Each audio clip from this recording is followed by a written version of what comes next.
So, sorry guys. Yeah, it's it's a little bit different today. Um, of course, as usual, let me know if there are any issues with the sound levels. Oh my gosh, what time is it? Oh gosh, 8:06. Okay. Yes, Happy Crimson Tuesday. I hope you can hear me, and I hope everything's fine. Yeah. So today is an art stream. We're doing it on the Steam store page for the Crimson Diamond, which we don't usually do. Usually we're streaming on Twitch at @a_maple mystery. But next week is Steam's Next Fest, and what that is just a games event, and I'll be streaming on the store page. And I figured, hey, why don't I stream my art stream this week from the Steam store page just to test it out and see how that goes. Um, yeah, so that's what we're doing. But I was messaging Dan about this, and he said, "Oh, by the way, I think Twitch partners are not supposed to simultaneously stream Twitch with anything else." And I actually checked the. I'm not a Twitch partner. I'm a Twitch affiliate, and the Twitch affiliate contract does state that any Twitch content you do, live content stuff, is exclusive to them for 24 hours. So that's not going to work. So I am just streaming today from the Steam store page. Sorry for any inconvenience, but yeah, I've got just for safety, I have my second computer, my older computer. I'm streaming the pre-recorded pixel art talk I did with links to the next thing, like with links to the Steam store page broadcast. So hopefully this will catch everyone who needs to be caught. But yes, happy Crimson Tuesday. Good to see you, Maximus Blauholzen, Lux Tux, the Amberzine. Thanks for the resub. Super appreciate it. Yeah, it's just I'm a little bit flustered today because I had to do kind of two stream preps almost for two different things, and this is the first time I'm kind of streaming on one machine, streaming on another machine, and I'm just trying to anyone who ends up in the Twitch stream today, I'm just trying to encourage them over here, that type of thing. But yeah, today is going to be an art stream at long last, and for hopefully anyone who's joining us today who hasn't come to a stream of mine. Hi, I'm Julia Minamata. I am the game dev behind the Crimson Diamond. I'm doing everything except for the music, which Dan Polakar is doing. And Dan is not here, but sometimes we stream with Dan on his channel. And I'm hoping my Nightbot stuff still works here. It maybe doesn't. Does it not? Do any of my chat bots work here in Steam chat? Interesting, they don't. Okay, well, yeah, well, Dan is Dan the Band on Twitch, and none of my links work, but that's okay. Bloodholt and Happy Crimson Good Tuesday. Yeah, so yes, I usually we stream art, game art stuff, we stream game music stuff.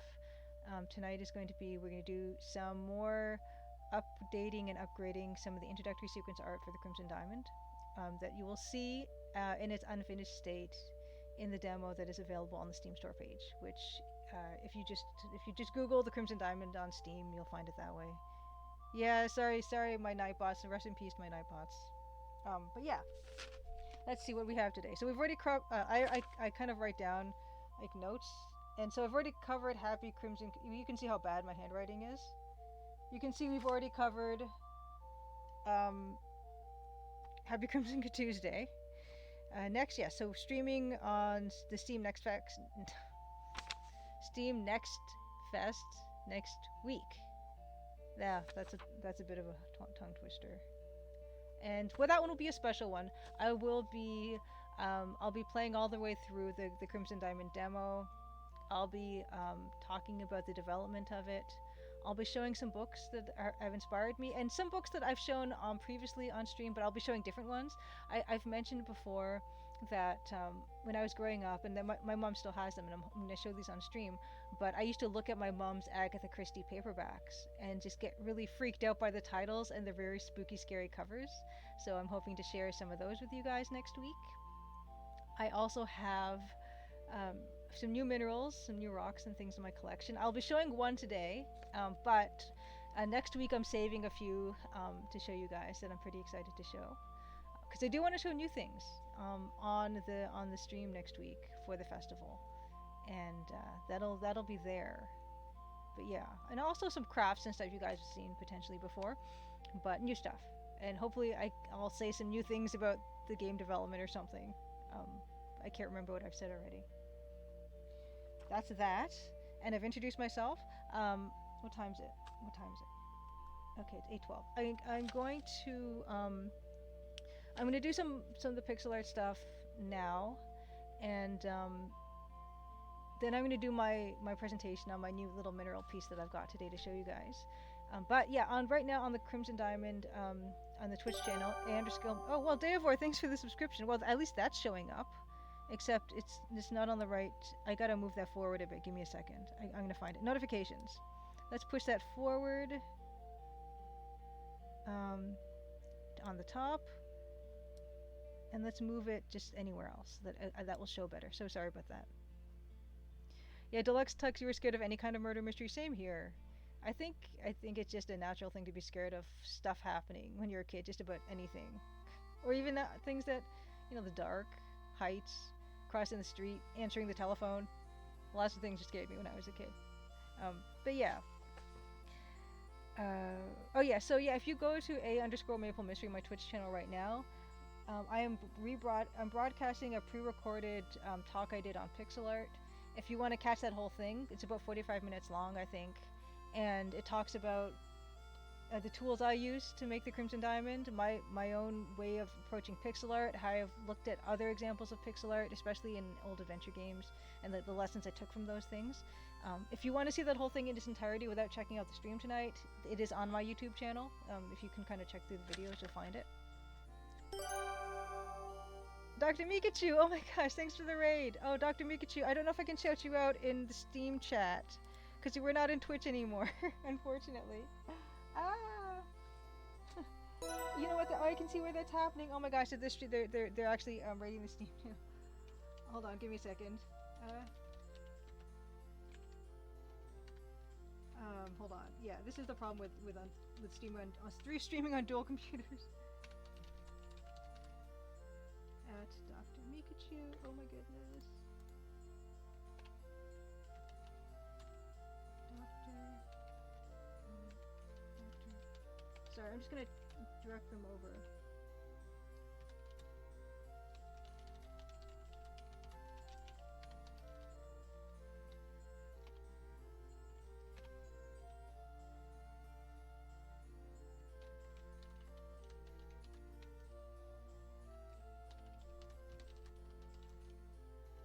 Sorry, and I'm also gonna get Gruneslav over too. Oops.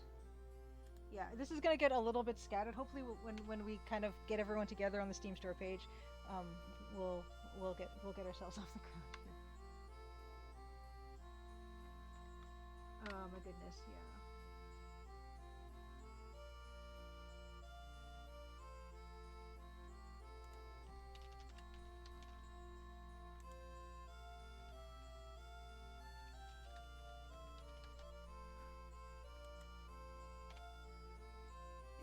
Just give me 1 second. Just on the Twitch, Francisco Gruneslav Games just gave me a great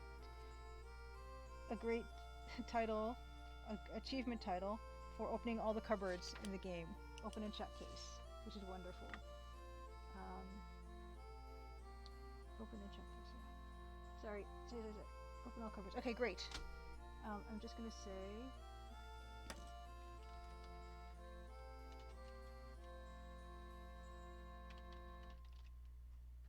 Oh my gosh, yeah, just have this be the day where Dr. Mikachu raids me. Be the day where I'm not actually there. Okay, so sorry. Mr. Goemon, good to see you. Jim plays games, Happy Crimson Tuesday. Shock the Toast, you made it over to the Steam store page. Thank you so much. Yeah. Yes, going into a dark basement. Yeah, I'm still scared of blowholes and yeah, all those things. The dark, answering the telephone, crossing the street. Yeah. Drinking something hot or eating something really hot. Yeah, they're all, I guess I haven't really grown up much either. Yes, and please everyone, Dr. Mikachu, who rated the Twitch channel, recently, well not recently, released Code Romantic, which is a game about teaching people how to code from just the ground up, which I need to play through this game because I want to learn that too. So sorry. Yeah. Well, I mean, yeah. Blaholton, you say this is where the cool kids hang out, but I'm only going to be really streaming on the my Steam store page today to practice for next week, and next week, because yeah, Twitch has this thing where they don't want you to simultaneously stream stuff. So. But yes, so there we go. I've got two different mice here, and I'm always using the wrong one. Prime number 59. Thank you so much for following, for the follow. Right. Okay. Why are we on Steam today, and why is it also like a third the volume? Ooh, good question about the volume. I can maybe pump that up. And David, that's a very good question. Yeah, I am. Let me open up the volume mixer. Okay, that's all the way up. Okay, that's all the way up. Let me see if I can boost my mic or bring it closer or something. Mic is all the way up. Give me a second. Sound settings.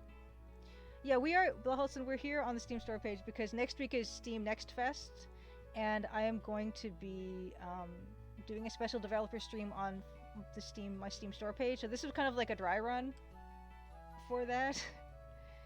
Yeah. Okay, device properties for microphone. Okay. Okay, now that should be better. Okay, sorry about that. Oh, that chat is like 80 seconds behind or something. Yikes. Okay, so yeah, I forgot about the most incredible amount of delay that we get on the Steam store page chat.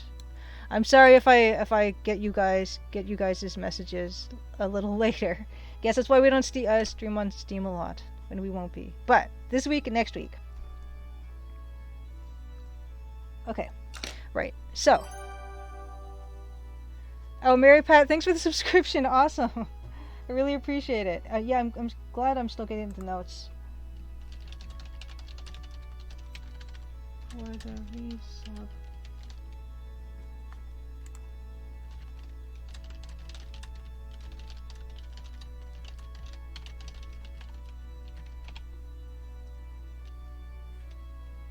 Okay. Okay, yeah. So let's get into some actual stuff. I know it's been a little bit of a rough start today, but good, better. Thank you. Okay. And if the music's too loud or too quiet or whatever, just let me know. Occasionally, I will be looking over. Yeah. The Twitch still has viewers, and I'm hoping that either they're enjoying what they're watching, which that's great too, or they come here to us. Davor, and thank you so much for subscribing for a whole year. That's incredible. Really, I appreciate the support so much, and it really does make a difference. It's a huge help to me. Because yeah, I'm self-publishing the Crimson Diamond. I'm working on my own savings, through my own savings to do it. So yeah, all these things that I do with like Twitch and with Patreon and stuff, it does make a big difference to me. But let's get started. Let us get started on Shift 8. Oh, you know what? Before we do that, I'm going to show the progress. I have this thing where I'm showing the progress. Well, this is the mineral we're going to be talking about, and I guess it's not really a spoiler to show you this because it's really hard to tell what kind of mineral this is without me telling you. A lot of minerals do look like this, but we're going to save that for a bit later. I'm going to show the progression of the piece we're working on today. Here it is. It's a nighttime scene. That is in the introductory cutscene for the Crimson Diamond, and it's showing the fisherman who caught this fish in the river near Crimson, Ontario, and he's about to cut it open, and he's about to find a huge diamond inside, and that's kind of what kicks off the entire story. And we've been working through this on my Twitch art streams. Wow, well, Blaholtzen. Thank you so much for giving out the subscriptions, the communities. I can't read the whole thing that says because it's on my smaller screen. The 5 tier 1 community subs. Thank you so much. I really appreciate it. That's fantastic. Awesome, awesome, awesome. Oh, that's awesome. Thank you, thank you. Oh, and Skeevy Wonder, yes, I hope you've made it over to the other stream too, like the Steam store page. And I promise we're only gonna do this week and next week, and anytime I'm in a Steam event, a Steam store page event. Otherwise, we're gonna be just doing Twitch, because I can't.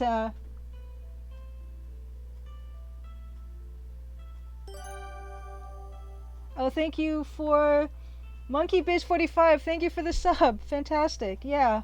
I apologize. I apologize if I look a little distracted. It's because I am. I've never been really good at multitasking. I'm just trying to make sure that the Twitch people are taken care of and they know where to be. Let's see. Yes, Mary Pat, I hope you're doing well. I'm just... This is a bit much.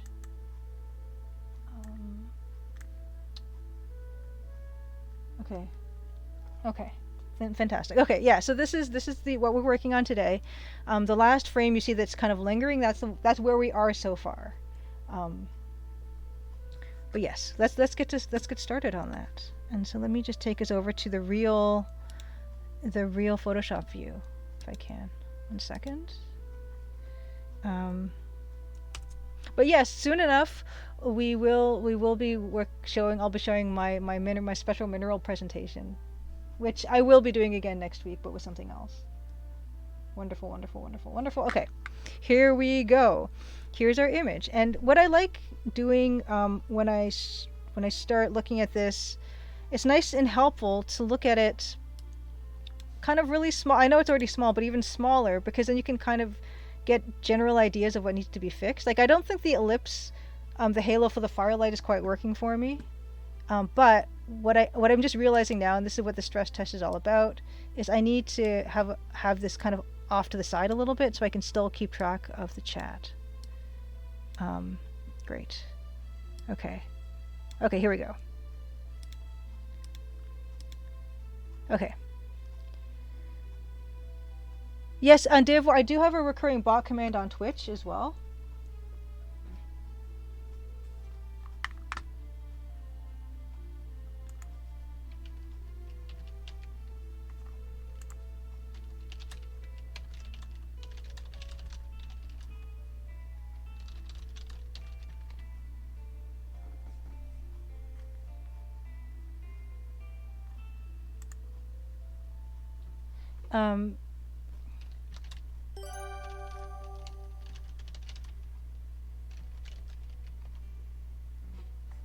Oh, the Fractal Mind Mike, thank you for the resub. Fantastic.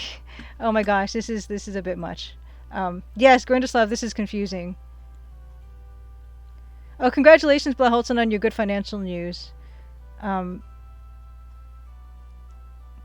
Yeah, boo.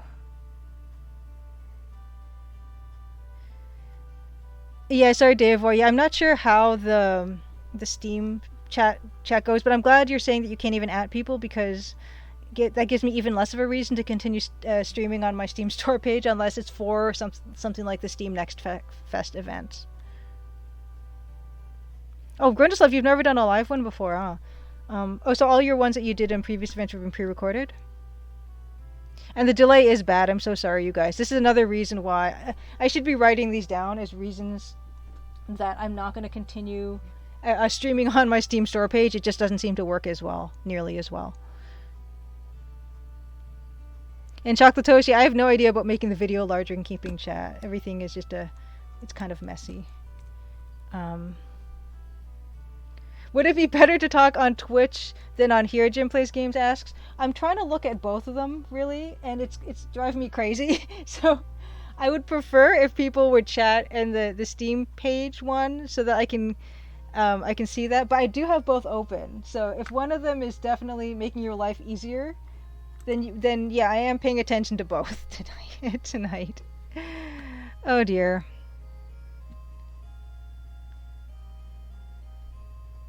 Yeah. So, yes.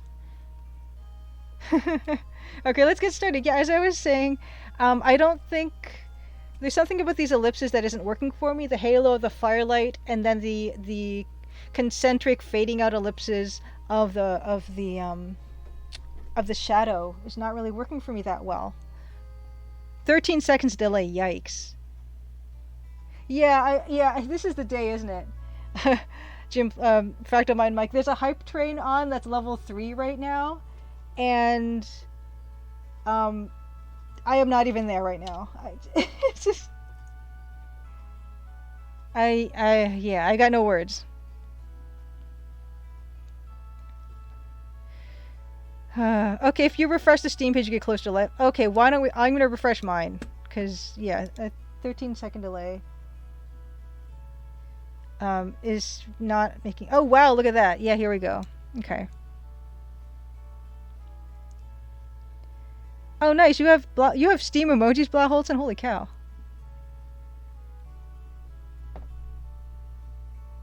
Oh dear.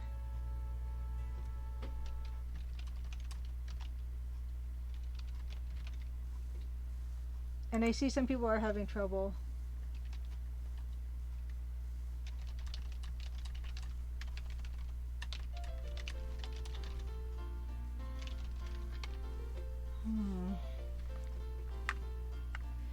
Skeevy City, good to see you. Oh my gosh.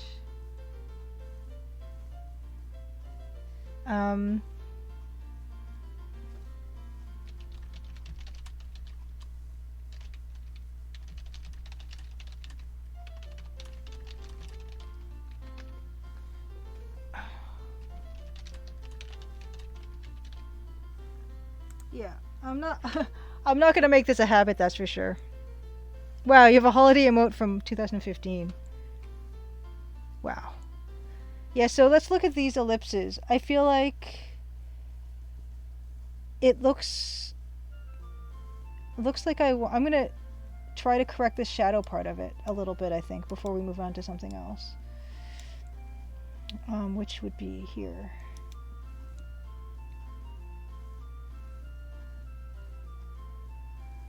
Oh, I'm sorry, dear worry. It's not your cooking Tuesday is not working out as well in this. What about these ellipses is really bothering me? Yeah, it's really not that even. So let's work on these. So what I have on this, I've got this dither mask that has just that black checkerboard pattern, so I can hopefully paint back in as I want to. Here we go.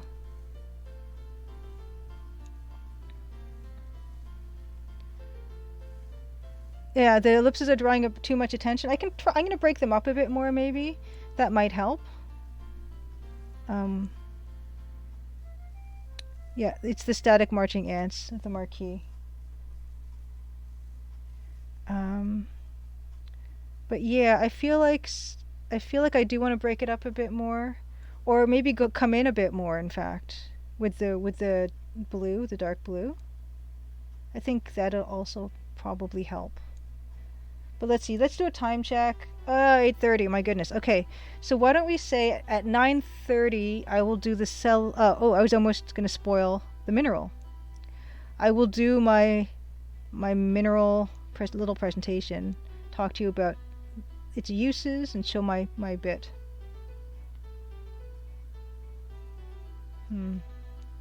Yeah, I think what my problem is right now is probably this stuff.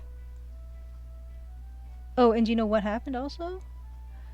My opacity is not right either. I can tell that too. Yeah.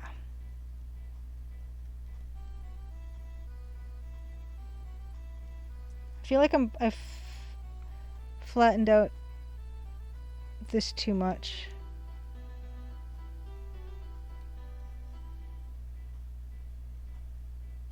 That looks better already. Mary Pat, I think. Oh my goodness, thank goodness. Thank you. I'm so sorry that it's been so much trouble tonight. It's definitely not our usual routine. And it won't be, and I promise that it won't be. we're gonna be back on Twitch, not next week, but the week after, and it might even be a dance stream.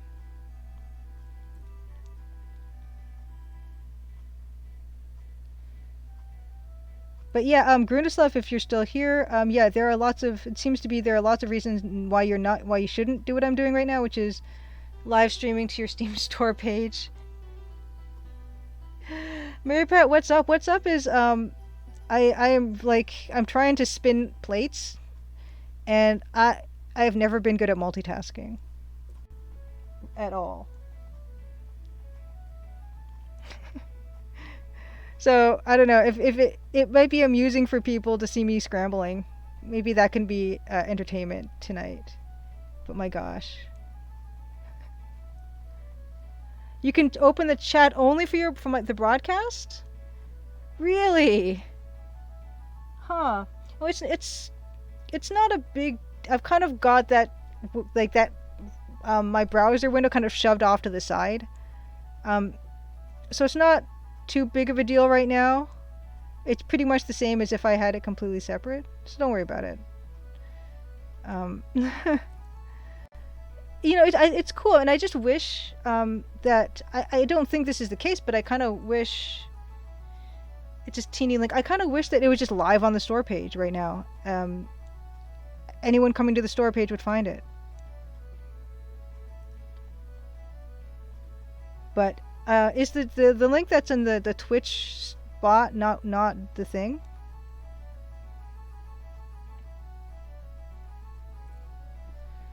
Oh dear. Yeah. What?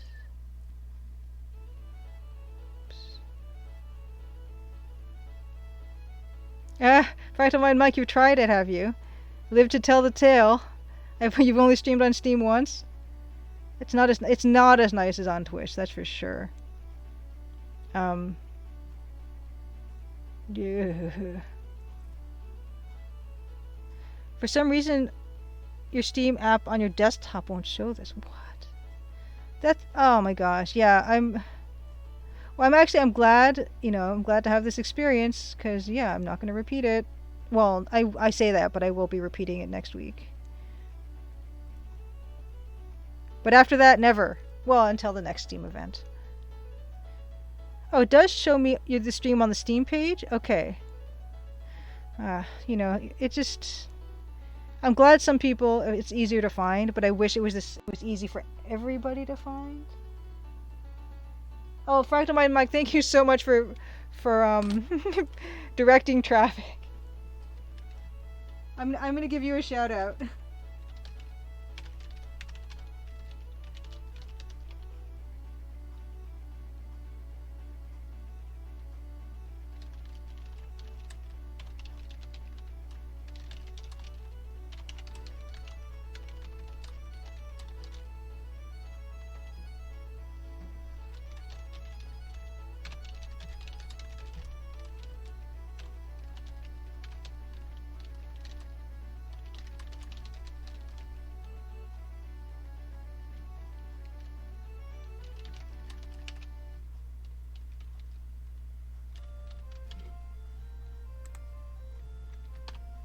Okay.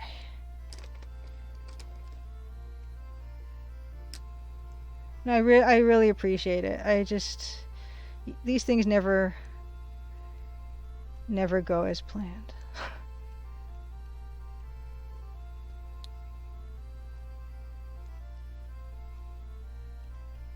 But yeah, I feel better about softening this up, but I gotta make sure that I keep the ellipses kind of consistent.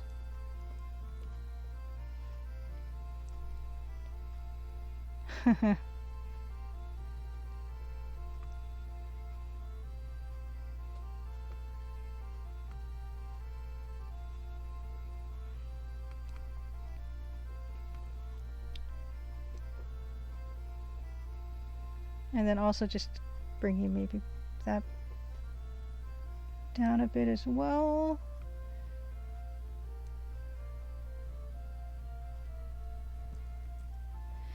Yeah, regular streaming is tricky enough. Fractal mic, um, not trying to do too much at once, and this is just something else. And something else that I don't like about the Steam chat is that everyone's name is the same color.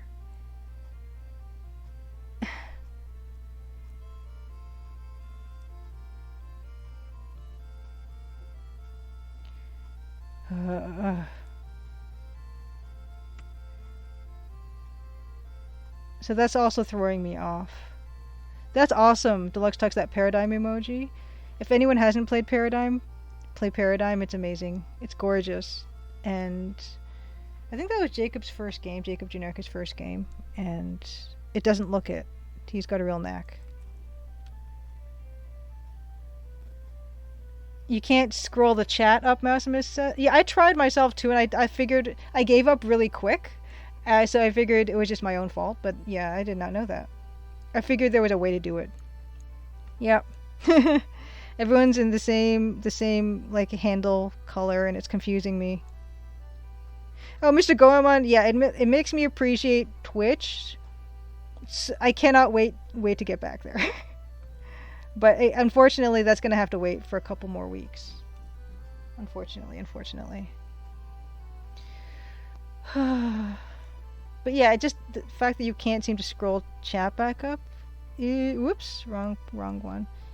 It doesn't. That's not right. That doesn't seem right to me. Ooh, Fractal Mind Mike, where's that emoji from? That Inspector Gadget looking guy. Is it from Invisible Ink or something? Which I never played. Oh, wow, you can't scroll up on the browser chat on browser Steam, but you can in actual Steam.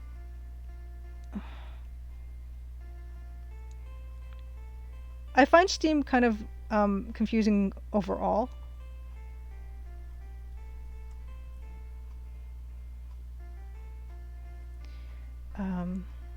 Okay, I do like this, but I also feel like the way that the lighting is being handled right now, I want the shadows for the trees to be solid, because I feel like that needs to be an extra quality of darkness. So I'm going to start playing around with that, I think. And so this is why the screen is never going to be finished, is because I think of other things I want to try with it. But let's do a new layer.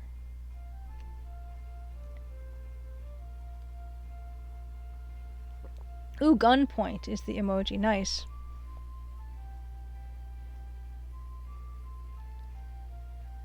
Yeah, Jim plays games. My initial is a jam. Yeah, is that what it's showing? Hold on, let me see. Hi. Yeah, weird. Yeah, that's my name that's my Steam name, I guess. Jam. Yeah. The A is my middle initial. So, and because everything's already taken, that's kind of what I fell to. Tom Francis's first big hit was Gunpoint. That looks really cool. Of course, it's pixel art. Oh, you've popped out the Steam video client to full screen. Ooh.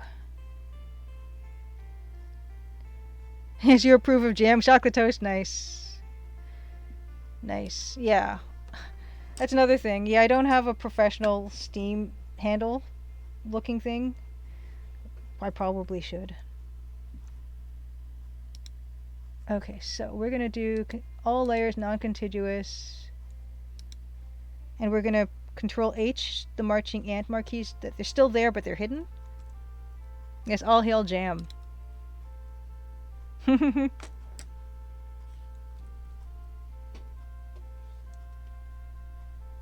Yeah, I kind of want to throw in, because this looks like it's kind of floaty now, so I kind of want to throw in some shadow that way.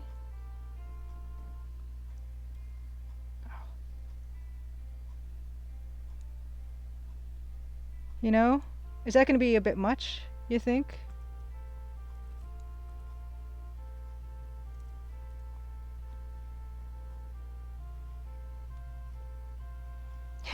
Should I start streaming playing games?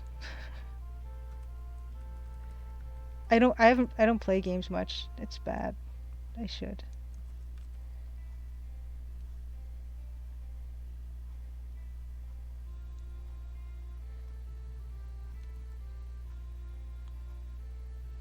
Mary Pat says, Julia, I really like how you make this pixel art thing. You're pretty versed in MS Paint. You used to work with all the internet, somewhere with all the internet blocked. Wow. Golden Dre, good to see you. Welcome, welcome, welcome. And thank you so much. Yeah, I'm still working this out with like layers of shadow and stuff.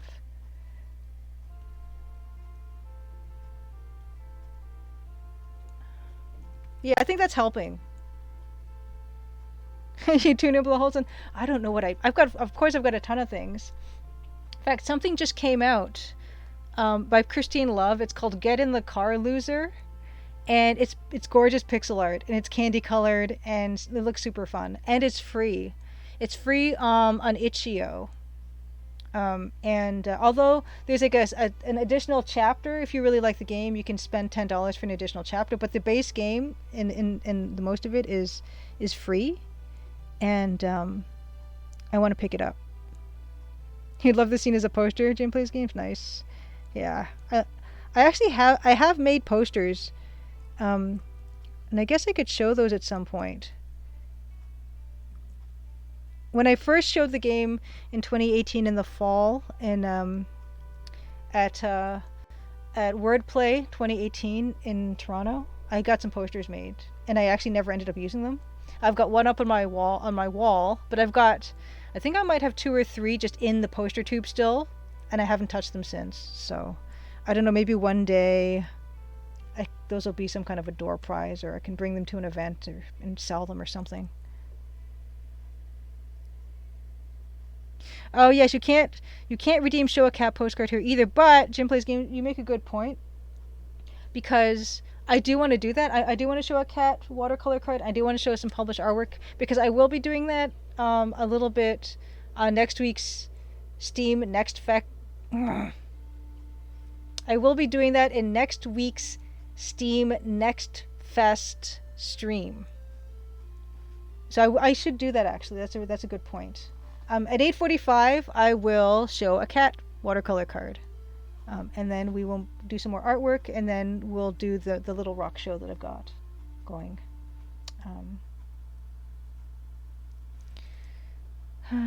Okay.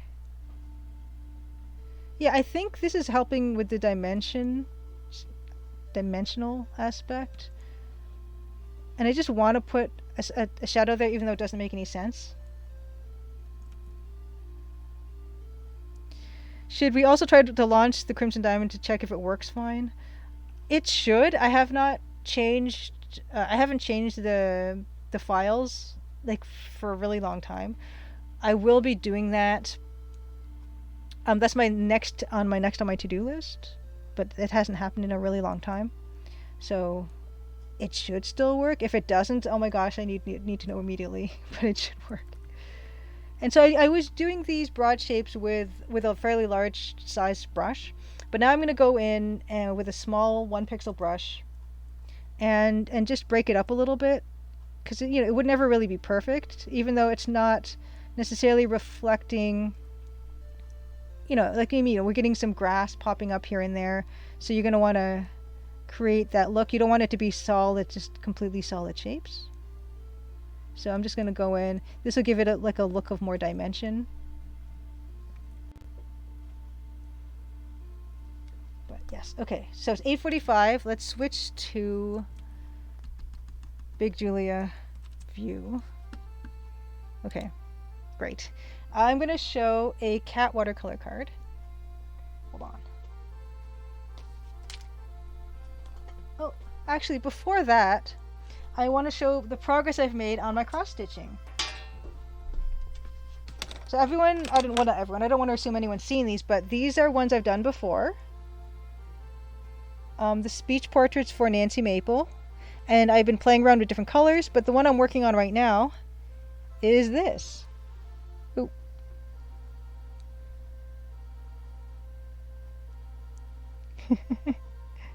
Oh, Mary Pat, I'm glad you're inspired.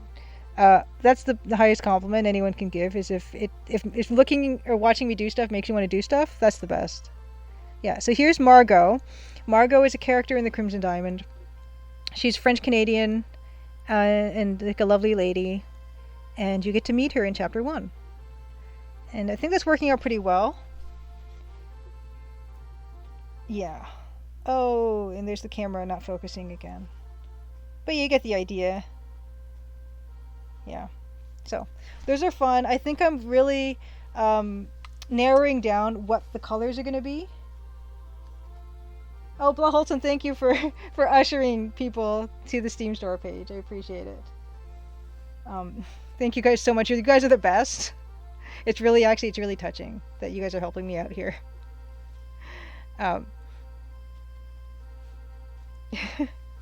Dave, well, you definitely got into EGA art directly from hanging out on the Crimson Diamond.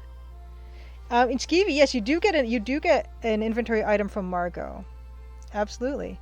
And what I hope to do, actually, when events become a thing, I would love to make little cross-stitch kits. And I've mentioned this to you guys before. So when I figure out exactly the EGA color palette and embroidery thread that I want to use, I want people to have the opportunity, to just make one of these themselves with the grid pattern and everything.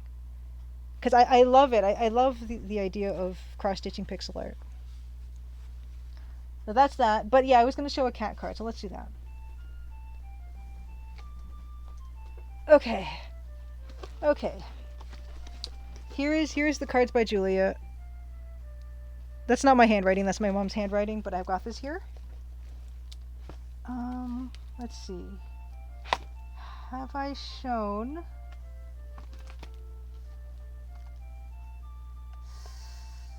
I can't remember what I've shown or not.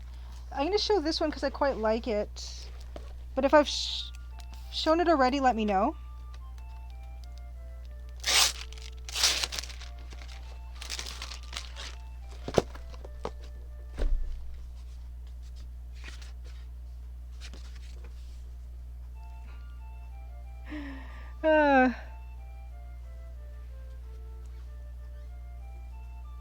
So this is a happy birthday. Oh no. Uh-oh. It looks like OBS is crashing on the other machine. Great. Cancel. We're not going to close that, actually. No, we're going to keep going. Okay. Yeah, so here, I don't know if I've shown this one before, but this is a watercolor rendering of the backyard in 2013. That was a while ago. But these would all be cats. These would all be birds that have visited the garden, the backyard. So we have... It's a female cardinal. There's a male cardinal. And we see cardinals come to the garden just about every day. And I wonder if they're the same ones. I feel like they might be. I'd like to think so. There's a junco. Juncos come around to our area in the wintertime. And we should be expecting to see the first one soon as the weather gets colder. Why is the cat not murdering the birds? Dido? I don't think Dido's ever caught a bird. Dido the cat has always been very friendly. But we never really gave her the chance. There's a goldfinch here. I like this goldfinch a lot. The goldfinch looks surly. If I could just get that to focus. He looks like there's a bit of a jostling thing happening. But there's a few, these are all three different kinds of sparrows. I think that's a shipping sparrow, that's a song sparrow, and this one with a little red on his head, I forget what they're called. Yeah, Dido cat is a very, very friendly cat. She's lovely. Yeah, Junco, J-U-N, is it K-O or C-O? I don't know. But they're beautiful birds. Some of them have bright pink feet. The males are a little darker than the females, and they love, well, I don't know if they love winter, but we see them come winter. B Squad leader, hey, welcome to chat. Welcome to the Steam store page. Yes, Deluxe Tux, to confirm Juncos love snow. And this is the bottom of a squirrel-proof bird feeder. what it does is you can see it's got a ring along the bottom. And so if something heavier than, a pretty heavy bird uh, tries to get on this, you see there's little holes on the bottom. This actually extends up to the top to be a big cylinder full of birdseed. And these little holes, if something heavy climbs down onto this bar, the holes close. Like this bar lowers and the holes close, so the squirrel cannot access the birdseed. And so that's what we're seeing here. These are some plant label marker things from Lee Valley that are quite nice. And this is the patio. So this is kind of from life, kind of not really. Oh wow, Mary Pat, they actually fly. They fly to us from where you are. So they're flying, I guess, north to south, from south to north, from Northern Europe. Beautiful. And this actually, so this is the back of the card, and I guess I tried to do a different composition, and I just decided to try again or something. But yeah, so there's that one. Happy birthday, Mom, from 8 years ago. Yes, this is clearly a microphone. Yeah. We still have this bird feeder.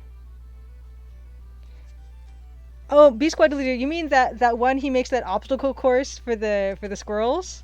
The Mark Rober squirrel video? If so, I've seen it. And it's fantastic. It's really fantastic. Oh my goodness. Yes, it's epic. And I do like squirrels. I think they're really cute. I don't think I've done any squirrels in any of these cards, though. In the 20 plus however many years I've been doing this. It's kind of weird. But there's that. We're going to get back to some pixel art, and then in a bit we're going to... Oh no, this whole page came off. And then we're going to do a little rock talk. Okay, great. Ooh, he does a second one that one-ups it. Yeah, I've never drawn... I don't think I've ever put a squirrel in any of the cards. Because my mom actually is not crazy about them, because they eat her stuff that she has out there. Okay, back to... Oh no, I just... Okay, good. Okay, back to Photoshop, which is here. Great. Okay. Back to our guy. Yeah, I do think the shadows are adding a little something. Because before it started to look kind of floaty. I feel like I need that. Yeah. That's helping. Hold on. 2022 will be the year of the squirrel. Rock talk. I can't do accents. Rock talk. Something like that.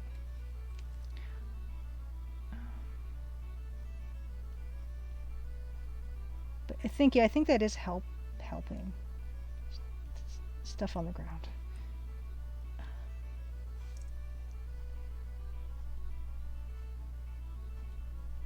trying to just bring some of these shapes out more. Yeah, have there seriously not been shadows before? Yeah, I know, it's weird. It feels like they were, but they totally weren't. And it helps it so much, you know? And this is why we never finish anything on this stream, ever.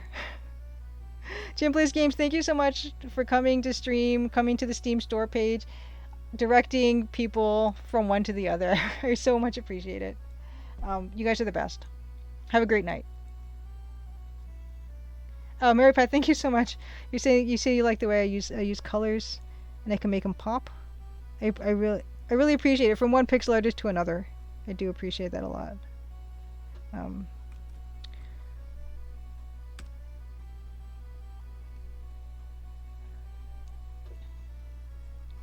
I'd like to think it's kind of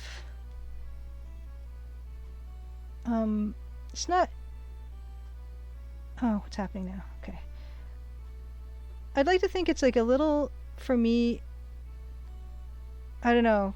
I feel like with EGA art, it's I don't want to say it's easy to do because the colors are so bright, but I don't know. I guess it's something I've just always kind of enjoyed doing. Breaking up these shapes. Skeevy, Apologies if this has been covered, but did you attend art school? Um, and you know what? Don't worry. Don't even apologize about whether anything's been covered or not.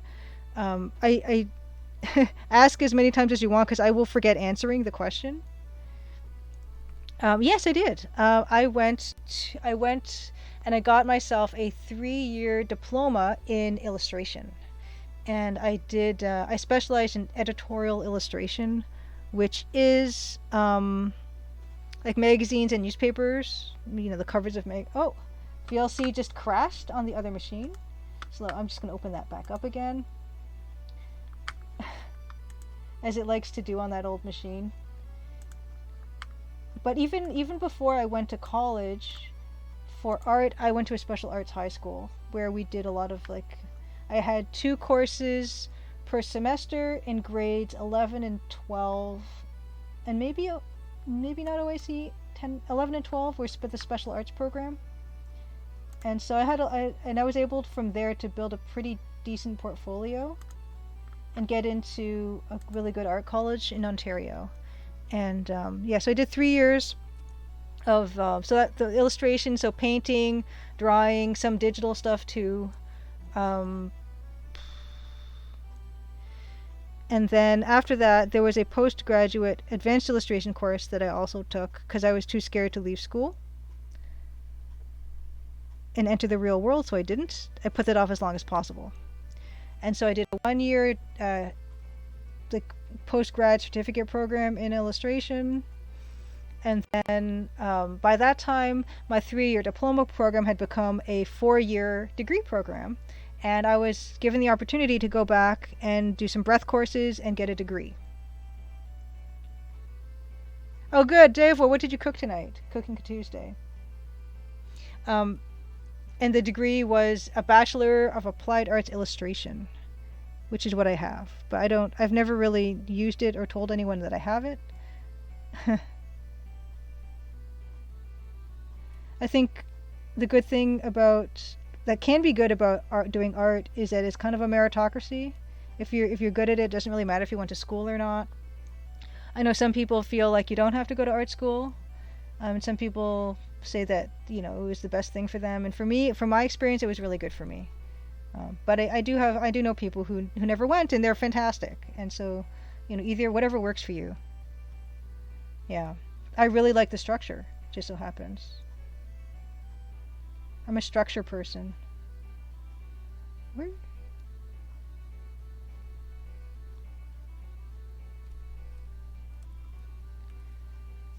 Chicken parmesan and marinara with sesame green beans. Ooh, that sounds fantastic. What? Where is this? Where's that?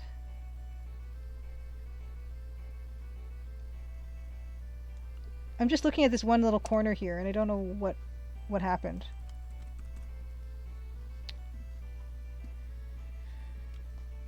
Oh, Eric Park in 2002. Thank you so much for coming, Eric. Great to see you. Hello, hello. Welcome. Exactly, B Squad leader. You've never been to school, been animated for 20 years. Yeah, it's not necessary. You know, it really depends on the person.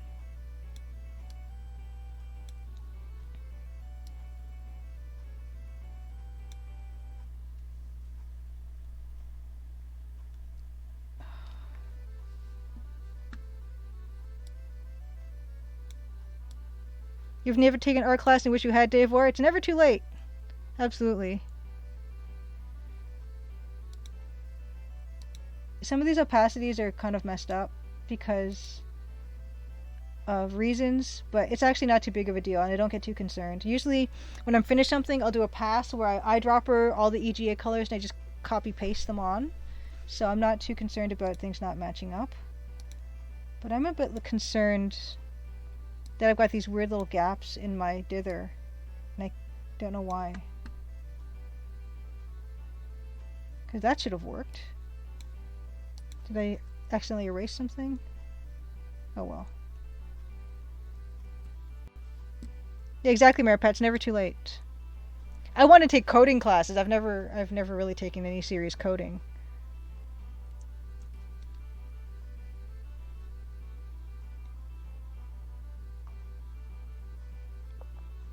Oh, thank you, Eric. It's good to see you for sure.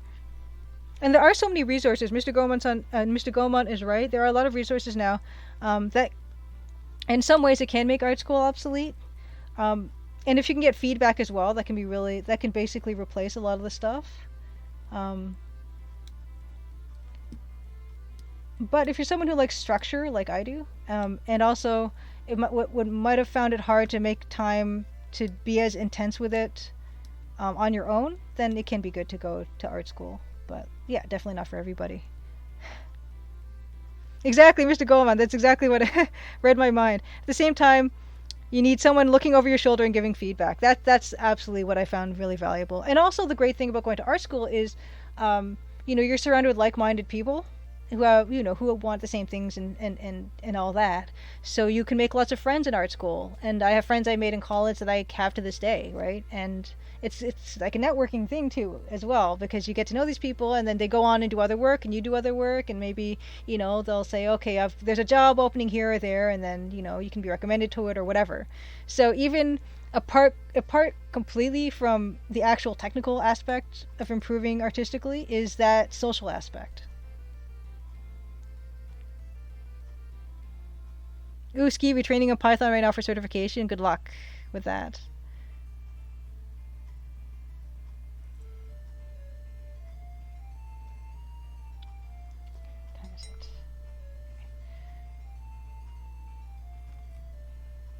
Mary Pat, and yeah, 30 is oh, you've been working in support. Just want to, people always seem mean or angry. Yeah, I can't, like, hats off to you for working in support. People like get frustrated, and when people are frustrated, they tend not to be on their best behavior. And Deluxe Talks, I don't say that you don't have any natural talent with art and it was something you never nurtured. There are all kinds of books about how if you can see and you can, people, you might not be like technically perfect or anything like that, but everyone has their own way of seeing things and way of interpreting things. So don't discount yourself.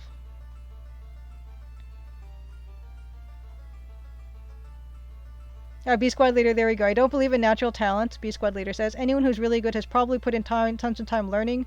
No one is born a great artist. Yeah. Yeah, exactly. Because talent, talent will only get you so far. Like it's a skill like anything else. It's a skill like making a cabinet. It's about observation and training your eye and your hand together. And no one is good at that straight out the gate. If you find that you like it and then you spend more time in it, you get better at it.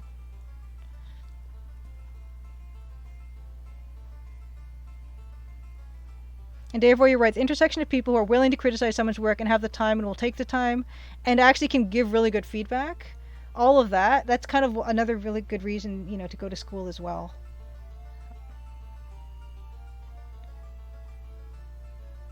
Yeah, I'm feeling pretty good about that.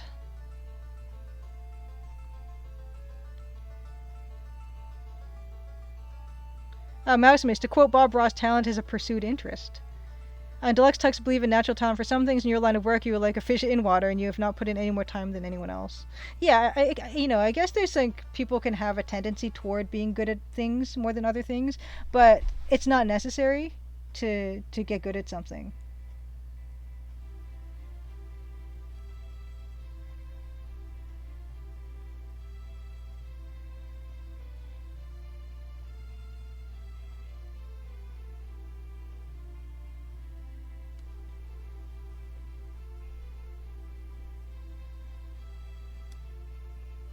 Mm-hmm. Yes, the Bob Ross quote is great. And once again, that is, talent is a pursued interest. Yeah. Okay, that's feeling pretty good to me right now. I've kind of got glare from my lamp. I'm going to try to move that over a little bit.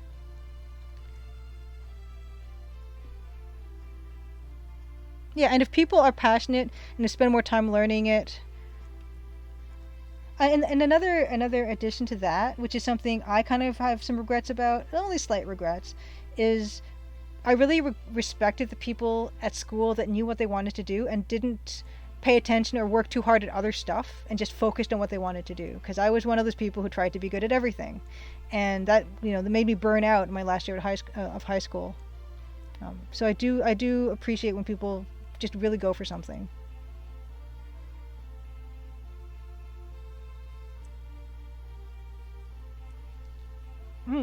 Dave, a good point. Intelligence is really passion and creativity rather than knowledge. Yeah, and it's about intelligence is all about integrating what knowledge, right, and synthesizing it in new ways, things like that, making connections. That's how I consider it to be the true mark of intelligence.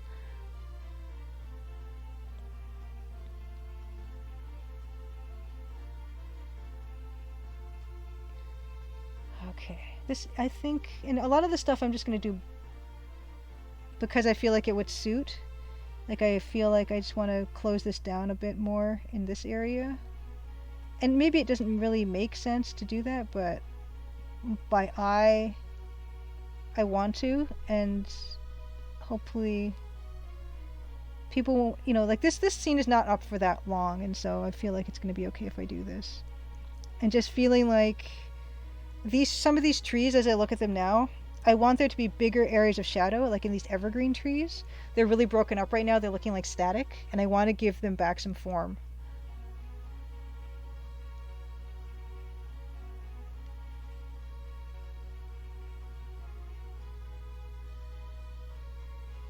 Yeah, Davor agrees. Connecting and seemingly unlike things is kind of what you define creativity. Yeah, there's a lot of ways to express creativity. One of them, I was reading one way that was used by scientists to mark or try to study the amount of creativity people have is to take a really plain object like a brick and ask them how many ways can you use this, in what kind of novel ways can you use this. I don't know how good of a test of creativity that is, but that's one they were using. So they must have seen some merit to it.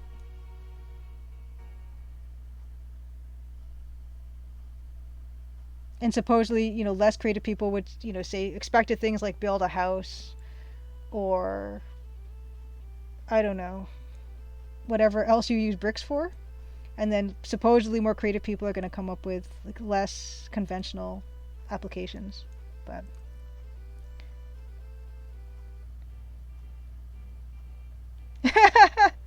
oh, thanks, Mary Pat. I'm glad that you like the colors. The colors, like I do say, the colors are popping. These colors pop most incredibly. So I don't know how much, credit I can take for that. But I guess it's a matter of setting different colors close to each other.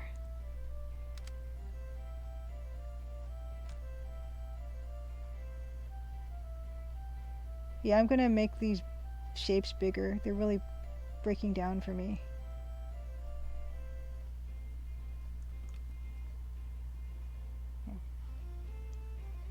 Yes, use the brick for pixel art. Tamar says. And finding those connections that people might not necessarily find. There used to be a show called that, I think, called Connections, that I've read about. And I think I read about it from a Computer Gaming World review on The Incredible Machine. But I don't know what it was called, the actual show. But it would be about, these different objects. And then the host would figure out a way to connect all those things together in a really satisfying way.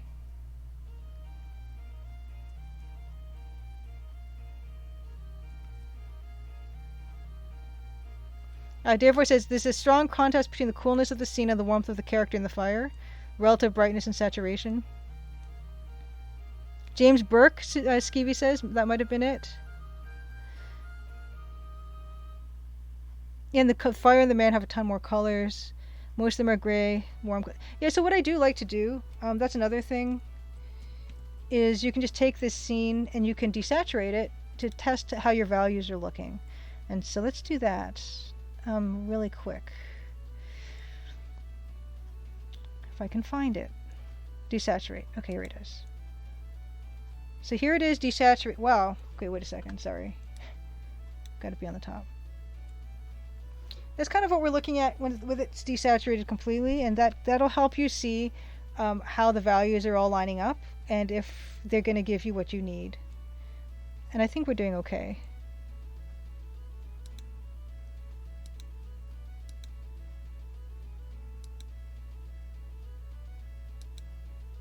So there isn't a lot of that just white. And I might be encouraged to bring more white into it, potentially. There is a temptation to take some of that light gray and put it up on these trees a little bit, but that might be a bit much. Set it to luminance and blend mode for more accurate, Blaholtzen says. Interesting. Luminosity? Oh wait, that's not it. The blend mode. Oops.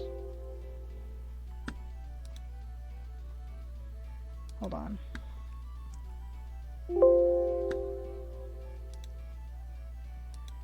Normal. Yeah, I guess this doesn't look that accurate to me either. Okay, where's the blend mode?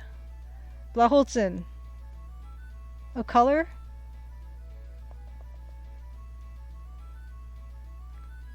Oh, Connections, it was called. Skeevy says. Yes, that's the show. Yeah. But yeah, I mean, what is the Blaholtzen? What is the luminance blend mode again? Or I've never done it. But yeah, I do feel like the yellow would have stood out more. All things considered. Yeah, the yellow is too dark. It is too dark.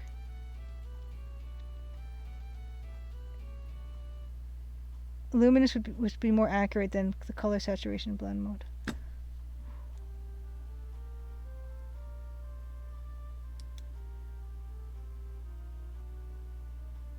Oh, okay, the right menu is the wrong thing? Okay.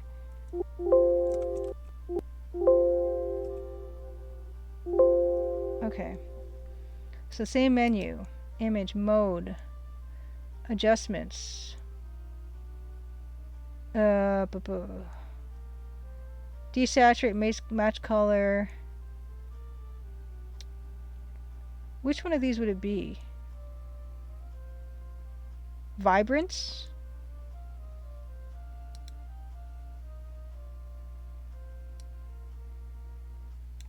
Yeah. That might be, just by eye, that might be more accurate.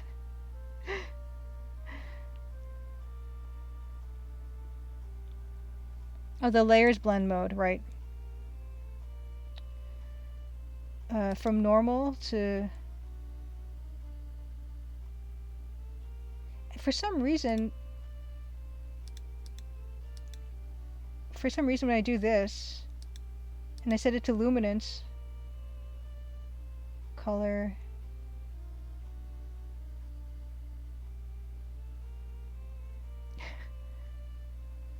yeah. Anyway, what I could do is I could just, I didn't mind this actually. I didn't mind image adjustment. I didn't mind vibrance, and if I just play with this a bit, that kind of works. That actually might be more accurate. Just by eye, you know?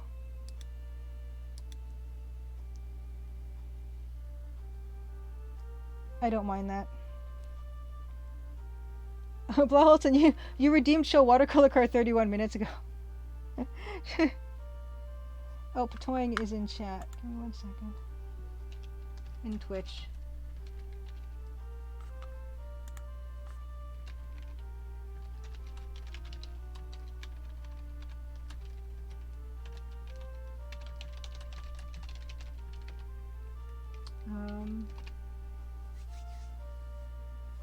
Fire looks kind of the same as the moon.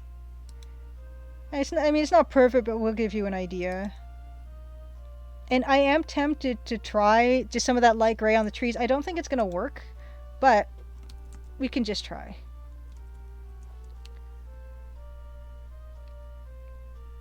And time check. 9:15. Okay, in 15 minutes, we're going to do the rock talk, which I'm excited about. Desaturate just averages the RGB value, doesn't account for how solid blue is darker than solid green. Yeah, so I just kind of did it by eye, and I'm like, okay, this is going to be fine. Yes. Okay, so this is probably not going to be good, but let's try it.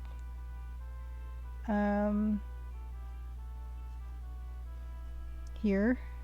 Oops. There's a little bit of lag right now. And it's just making it hard to eyedropper things.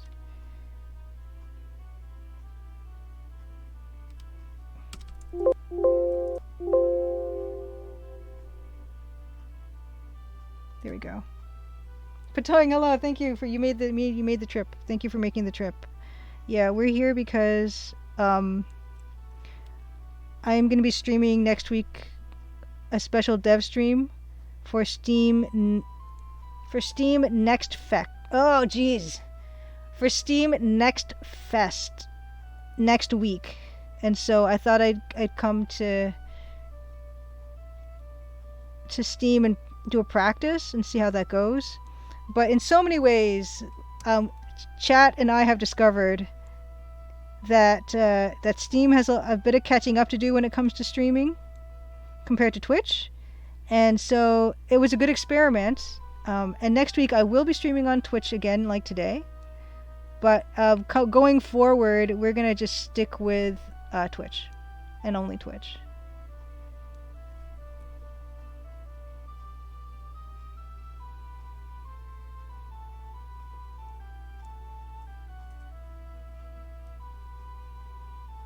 Yeah, it's a bit laggy. It's just laggy enough to kind of bother me with using the eyedropper tool.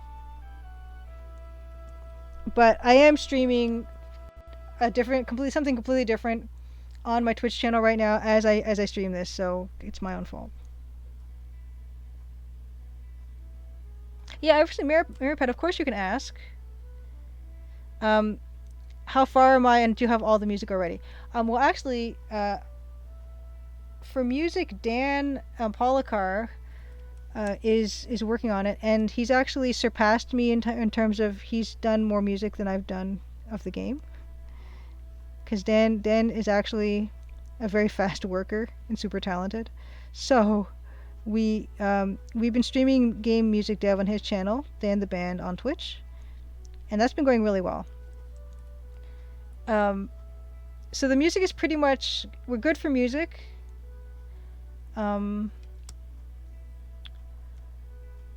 And how far am I? I'm still working on, I'm still overhauling chapter 4 of 7. The Crimson Diamond demo that's on Steam right now is chapter 1. Audio is fine, but the video is very laggy. Yeah. So that's something we've definitely found, and one of the reasons we won't be continuing with streaming on Steam, because it's a bit laggy.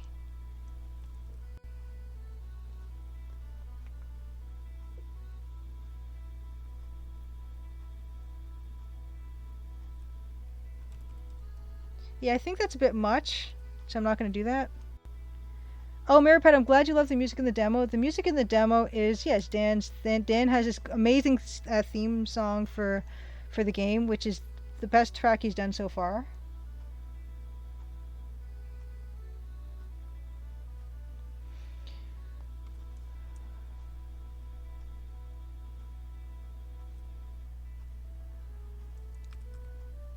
He's been doing a really great job, and he's using the Roland MT32, and he's doing an amazing job with it, because it's really difficult to use that old technology.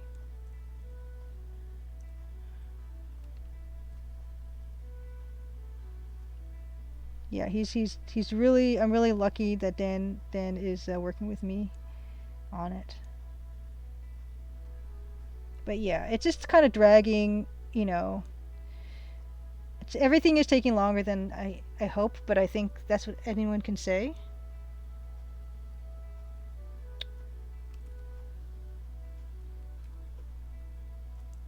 That's pretty good. Although I feel like this log, oh, using the wrong mouse. I feel like the log is kind of not doing what I wanted to do. It's kind of wavy.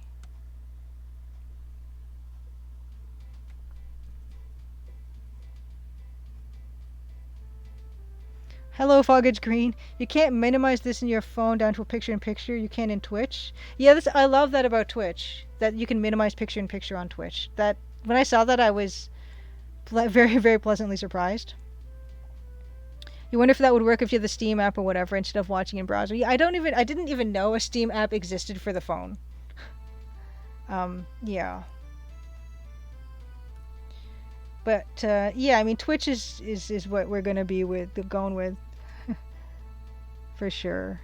But yes, hello, and pop out chat. Yes, Twitch. Yeah.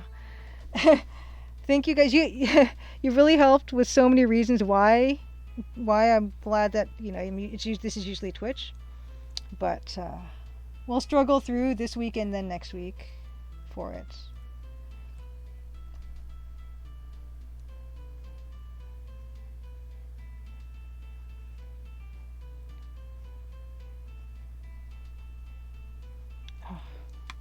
One second, I'm just getting a little hungry.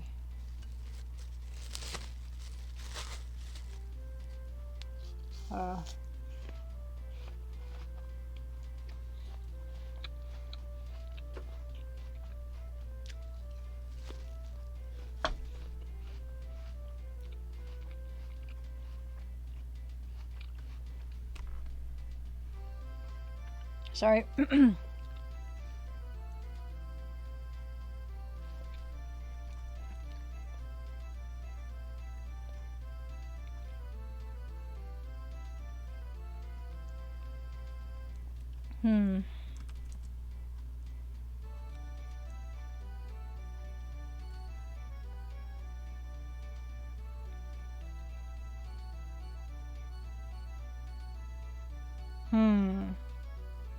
I almost want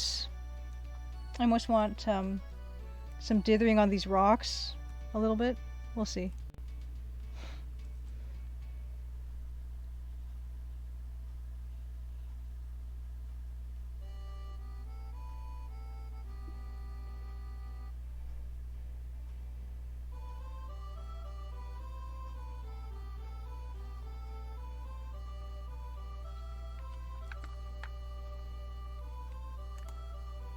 Oh, whoops. It looks like on the other chat, I just put the Crimson Diamond theme playing forever. Okay.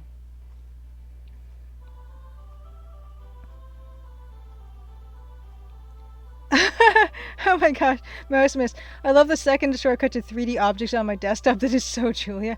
I don't even know what that does or where it goes. I don't even know why there are two of them or how that came to be. You know what? I don't know what that says about me then, because I have no idea what that is. I don't even want to click on it because I don't know what it's going to show us.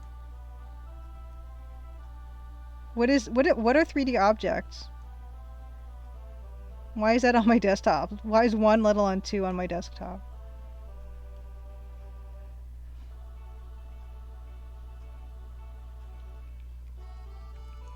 Let's just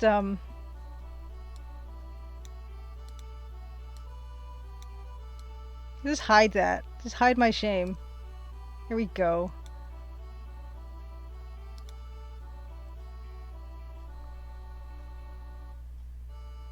The stock folder, like your images. Yeah, but 3D objects? Who just has 3D objects? And I'm not, generally that big on 3D objects, so why?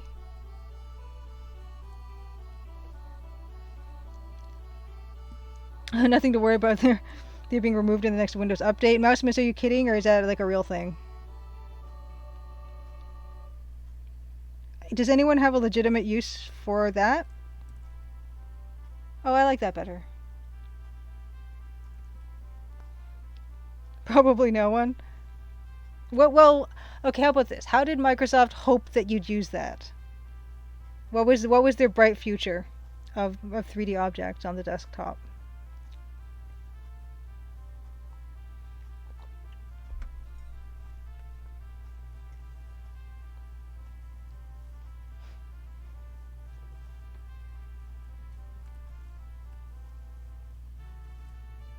Oh, yeah, fun fact, the Deluxe Tuck says all characters in Crimson Diamond were fully rendered in Blender before being pixelized for the game. Yeah. Sounds like something I do. If they had Paint 3D? That is what's the word for that? It's a paradox? Or what's the word for two words next to each other that are opposite?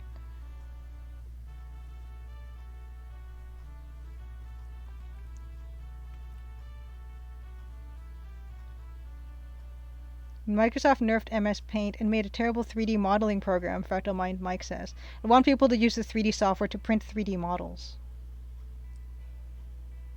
Oh, you have Paint 3D, Skeevy? What is it? How do you paint in 3D? Oh, I guess you can now in VR.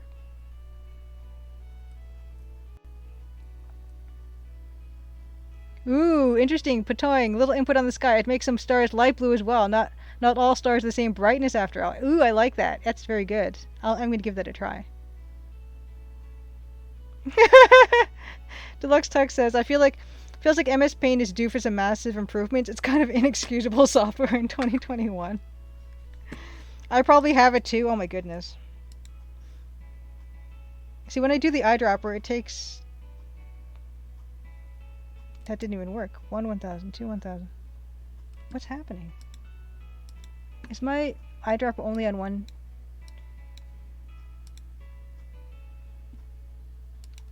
There we go. Even grays could work. I like the idea of using blue patoing. don't mess with my MS Paint, Foggage Green says. Windows surely must still come with some version of MS Paint. It is old, broken, and beautiful. Oh, that's a gorgeous way to think of it. Exactly how you want it.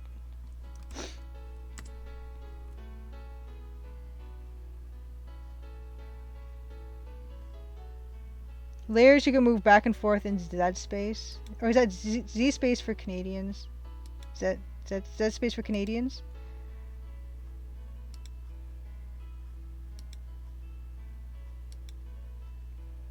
Cyan would also work. You guys are full of good ideas. I think I like the idea of light blue because the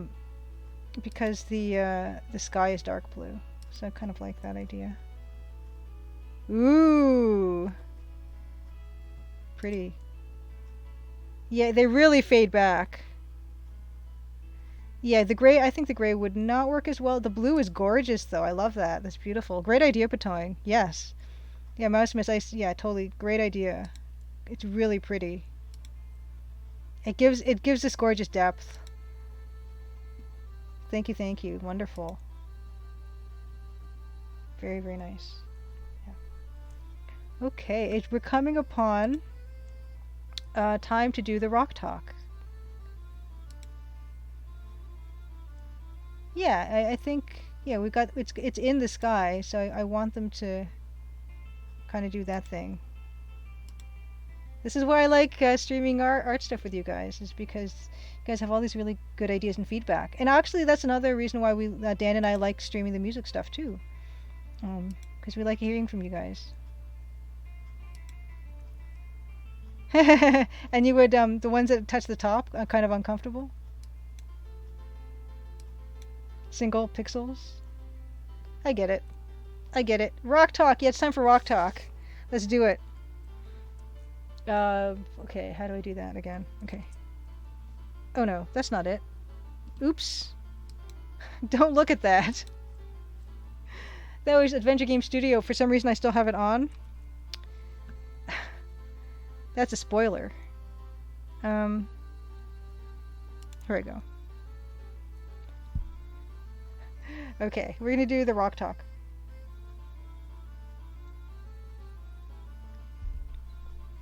Show and tell. Let's turn that off. Actually, let's look at it one more time. Okay, wonderful. Okay. Rock talk. This is the first image that we're looking at for this rock talk. Yeah, a lot of minerals, a lot of rocks look like this, clear, colorless. But what we're talking about today, it can look like this. It can look a lot of different ways. And one of the different ways it can look, actually go to this big view, is it can look like, oh wow, the light is not my friend right now.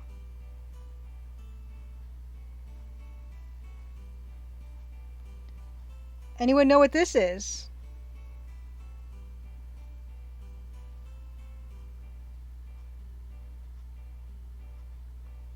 Look how, first of all, look how thick this is. But look how clear it is.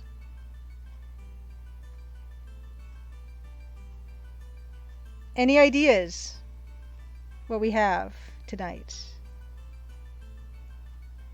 Mousimus guessed salt. Really good guess, Mousimus? It is not salt. What can I show here?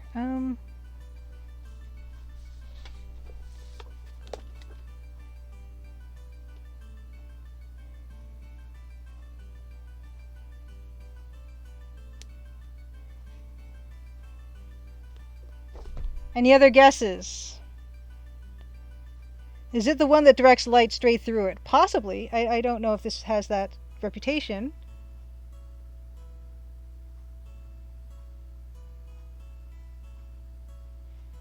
So this form of it is, this is called Satin Spar. The other one that I showed in the first slide of the slideshow is a crystal form. This is a second form. It's called Satin Spar. The third form of this mineral is a beautifully evocative desert rose. And I'll show pictures of what a desert rose looks like, if I can find my notes. Quartz Deluxe Tux guesses. Another really, really good guess.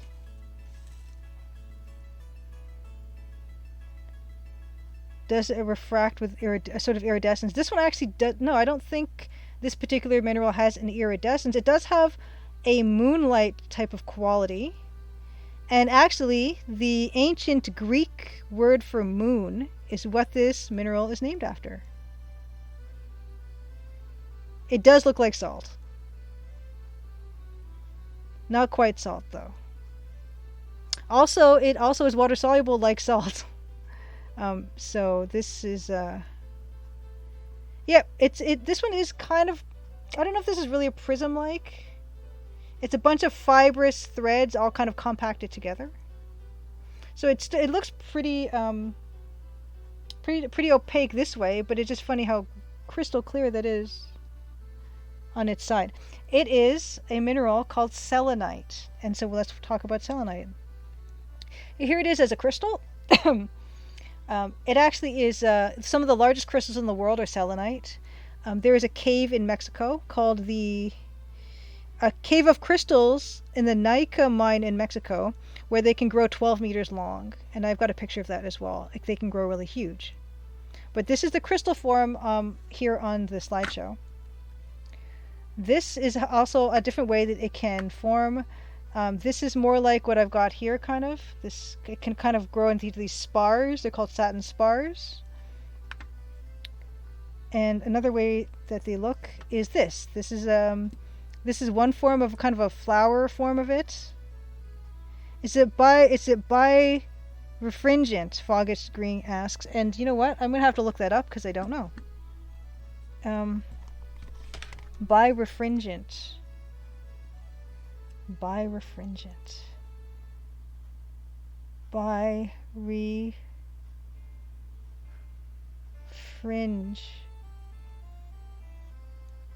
By refringence. Awesome. Okay. Gross. Love it. Okay. By refringence is formally defined as a double refraction of light in a transparent molecularly ordered mineral. Something like calcite would show that by refringence. But I don't know. I don't think that selenite does. Selenite is actually really good about not doubling up, I think. It's actually called like the television mineral or something for how clear it is. And so you can tell when I put this up against the book again, it's not really doing any kind of doubling of any of these lines. So I don't think it's by refringent. And so this is, I just wanted to show this because I think it's really cool, but there's a word called, it's the word druse, D-R-U-S-E, and what it means is like a coating of fine crystals on top of another crystal. So this is blue azurite druse on a calcite crystal. Royal blue azurite on calcite. Oh, okay. Vsauce had a this is also desert rose. Desert roses are what happens when either there's a sand druze, which is like that fine coating of crystals on top of a selenite, or when the water is completely the sand is completely incorporated into the crystal, because selenite is water soluble, so it can really get into other things, or other things can get really into it. So Vsauce did a video with calcite. Yeah, calcite. I actually have a piece of calcite. I could show you what that looks like, maybe next week. Could to show you what that birefringence actually refringence actually looks like. And here's another look at a desert rose. You can find these sometimes in mineral shops, rock shops. This type of thing where it's calcite. I mean it's selenite, but it's got sand all in it, and it kind of forms these weird bladed structures, which are really cool. So here's the difference. So we've got selenite, which is that crystal I showed you at the top of the slideshow, and then we've got satin spar, which is the form I have here. You can see even how the way the light is passing through these, and they're fine fibrous threads that are just all formed together. So when you look at them end on, they're super clear. Yeah, super clear. Whoops, wrong side. Now it's not being clear. Yeah, super clear. The satin spar form of it. Mirapat, when Rock Talk starts, I sit here with my jaw open looking like an idiot. I love this stuff, and well, I guess if people need an explanation about why I'm doing this right now, is because the Crimson Diamond is about mineralogy, it's about geology. You're playing Nancy Maple, and you get sent up north to investigate a diamond claim. And minerals and rocks and all that kind of stuff have always been something I've been interested in. Collecting them has been a hobby of mine, and so I'd like to share that kind of interest and enthusiasm with you guys when I do streams from time to time. And I've done rock talks of lapis lazuli, carnelian, malachite, chrome diopside, which is not one people know about, but it's gorgeous. I've done one on diamonds, rubies, and sapphire. No, not sapphires. Diamonds and rubies. I'd have to check, but yeah, I've done quite a few of these. I love doing them because I learn stuff too while I'm talking about the stuff. Here are more examples of satin spar selenite. And here's another way that they get used. You might have seen something like this. These are lamps. You can buy selenite lamps, so these are big crystals. You can get, big crystal like this big or bigger. And they hollow them out and they stick a light up in there, and it's gorgeous. These are really beautiful specimens. Ooh, Mousemus, your uncle's a geologist who used to go to expeditions to Greenland for months at a time. It does look like salt. Deluxe Tux, I totally get it. Yeah. Yes, ocean is mineral water. Yeah, it's because the ocean not only has salt, it has a bunch of other minerals in it, of course. But yeah, these are selenite lamps.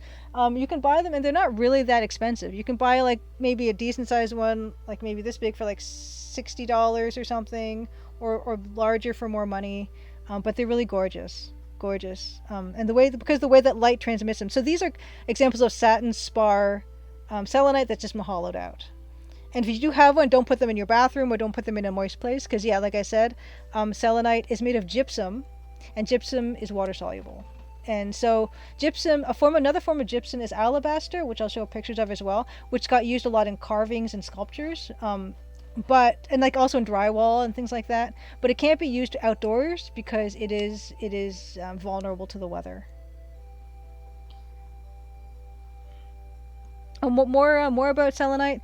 It's got a Mohs hardness of 2, which is another thing that doesn't really recommend it as a building material. With a Mohs hardness of 2, you can scratch it with your fingernail. So it's not the hardiest of minerals.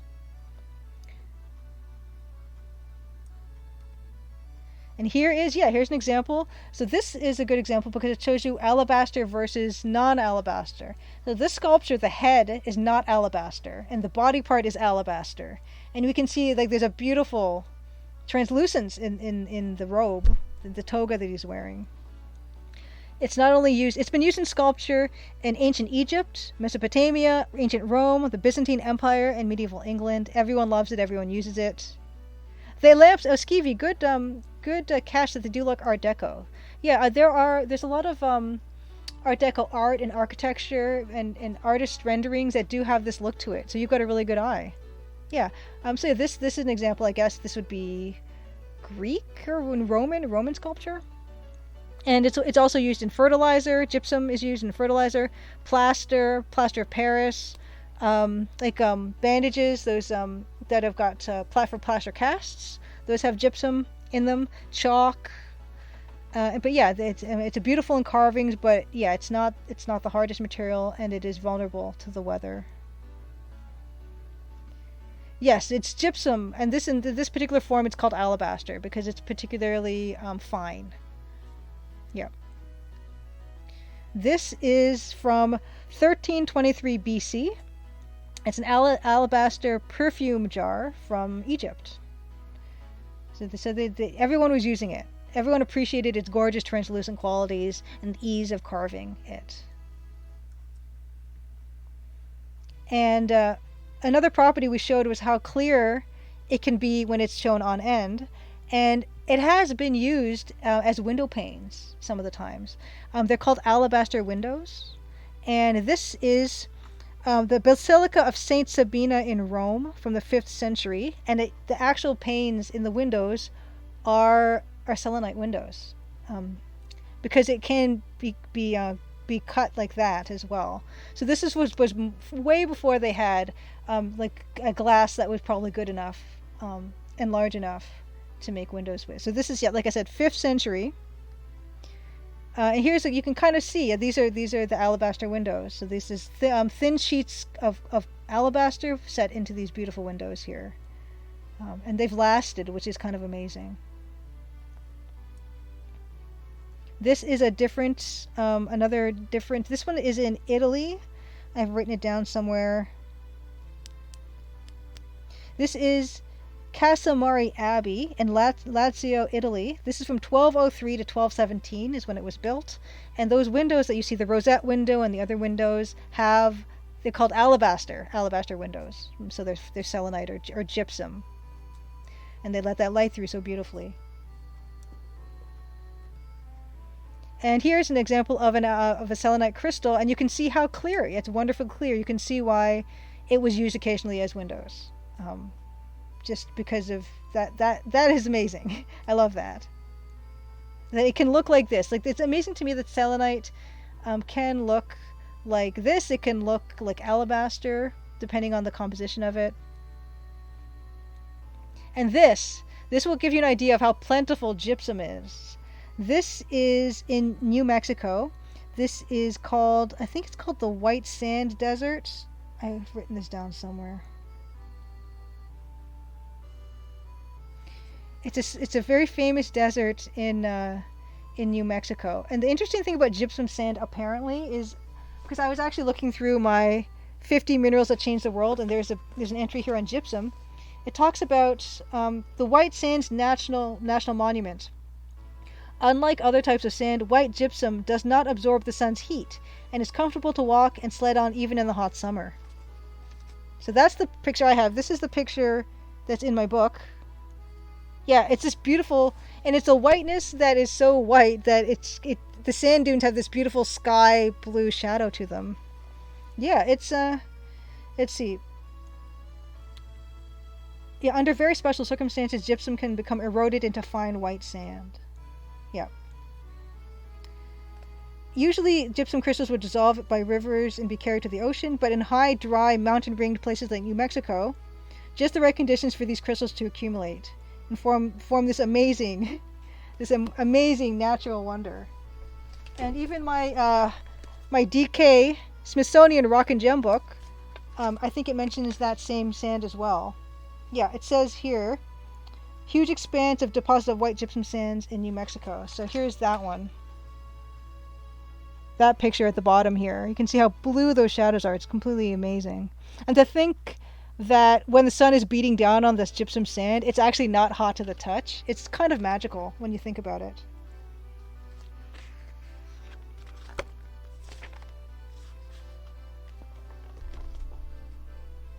It does look snow-like, except the way that the patterning along the bottom here looks, the way that it's drifting. It looks much finer than snow. Really something amazing. I would love to see this in real life, and just to have heat not radiating off of it like another desert, like usual deserts would. Just it looks amazing. And here is a picture of exactly the piece that I have here, the selenite. And what's interesting is the way that light does pass through it. This looks like it's being lit from underneath when it's on my dresser. And it really took me by surprise to see it do this, because it's just on a completely opaque surface, but the light's passing through it in such a way that it looks like it's being lit up, and it's not. It's a completely natural phenomenon visually. So when I set this down, it's something I didn't really expect of it. But you can even see as it is now, the way it's passing light through it is kind of cool. And here it is, another angle. You can see, yeah, it looks pretty opaque. It looks like it's not, gonna show the text at all when you look at it through this angle. Yeah, it looks like an optical illusion. It's really something. But if you look at it from on top, you can see, there's no distortion here. There's no bi-refringing of the light here. It's a very fascinating mineral, I have to say. Yes, Fractal Mind Mike, these minerals rock. Yeah, selenite is a really cool one. And I actually have a video for you guys to show you what that does look like. See, the top is highly polished, but the sides are not. The sides are pretty rough. You can see I'm putting my finger against it. You can see how, yeah, it just resolves itself really nicely. So the fun thing, yeah, about having something like this physically is you can enjoy and discover all these aspects of it that you might not otherwise. When you're just seeing it in a book, like the books I have are amazing and I love them, but just having a piece to yourself to just experience like this, I love that a lot. And I don't remember, this piece was not that expensive either, because like gypsum is pretty common in the world, and even selenite is the way that selenite is. So this is easy to enjoy, just something so special. That's what I love about collecting rocks and minerals.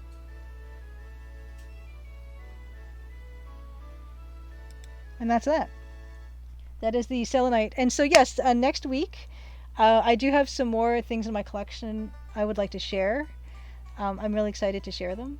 And because next week is a bit of a special stream, I might share more than one. Who knows? We'll see. There's one that I don't think I've actually done a rock talk about, and it is one of my favorites, which I have said before. I've said that a lot. I think I might say that every time I do one of these. It's one of my favorites. But yeah, there's a mineral next week that I want to show that is definitively one of my favorites. So I can't wait to show you that. If you do come next week for Steam Next Fest. My Steam Next Fest live stream next week. We'll do that. But let's get back to work. Shift 5. Oh, no, that's the wrong one. Shift 8. Okay, there we go. And no more looking at my icons and judging me. What else do I have on here? My God. 3D object. I don't know why that's there. I'm serious.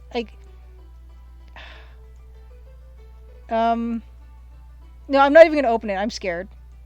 I don't think it's ever been opened, and it's just going to crash everything.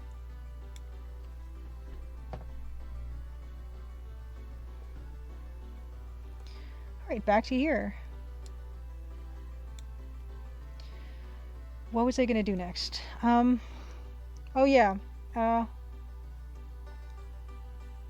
We are adding more stars.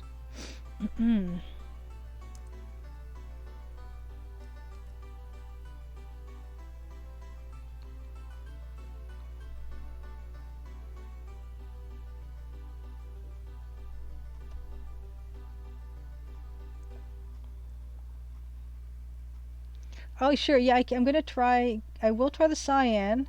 The great thing about digital art is you can try whatever you want. And the dark cyan, Patoing, you think? Or the light cyan? Oh, there we go. This is the dark. Let's start a new layer just in case. This might become a bit much. Oh, this music really sounds like an old Swedish drinking song. I'll play with this a bit. Yeah, a lot of folk music can sound similar, can't it?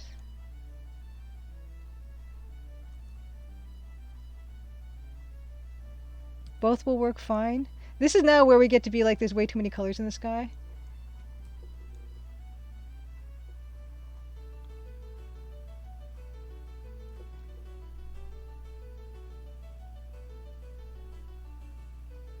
I don't mind that. He has a Christian Yee layer 86. Yeah, I don't mind layer 86.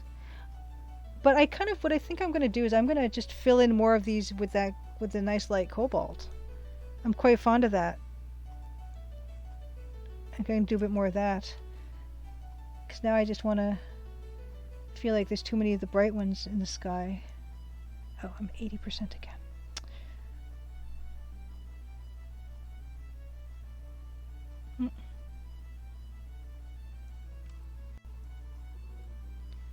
And some of the whitewood lights. There isn't the only reason I'm going to say I'm not going to do the light cyan, the cyans probably is because it's pretty much only a very specific palette of colors with this, except for the fisherman and the fish.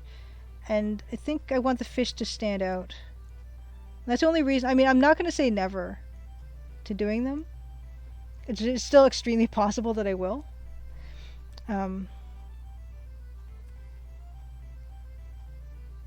You like using cyan as star? Yeah, I've used cyan as star sparkles as well.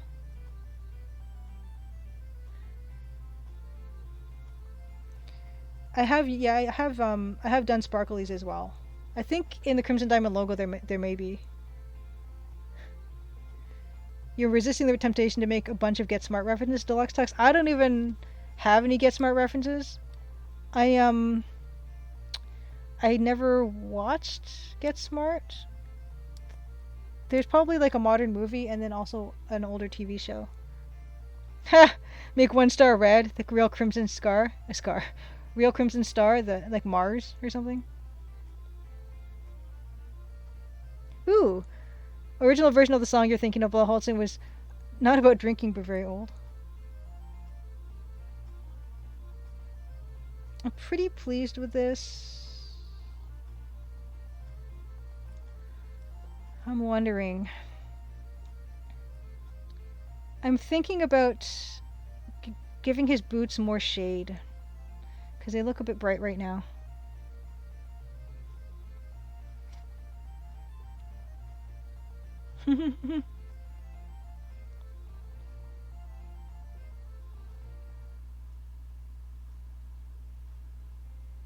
And that being said, Patoying, when I say that I'd like to restrict the colors to the firelight area, I mean it can be nice to have like like similar colors in other places to make it to harmonize the whole composition. So it could be something I return to, you know. And that's why these things take forever. Is because I can't stop fiddling, and that's the great thing about digital art. It's also the bad thing about digital art. But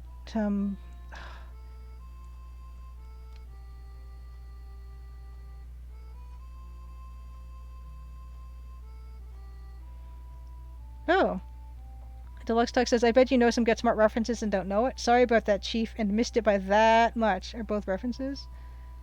Huh.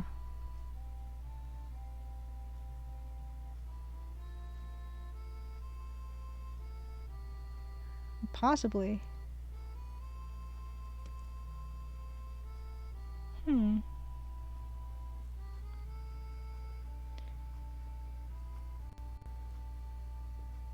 Yes, Matoying, it's very easy to get into noodle mode with pixel art. And Chad, yes, art is never done. No, it isn't. And that's the scary part of being an artist. You have to make that decision at some point, but you never know, right? You just never know.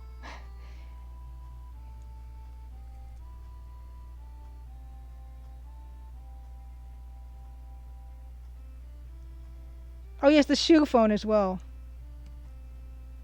The shoe phone is as well gets. Yeah, I know about the shoe phone.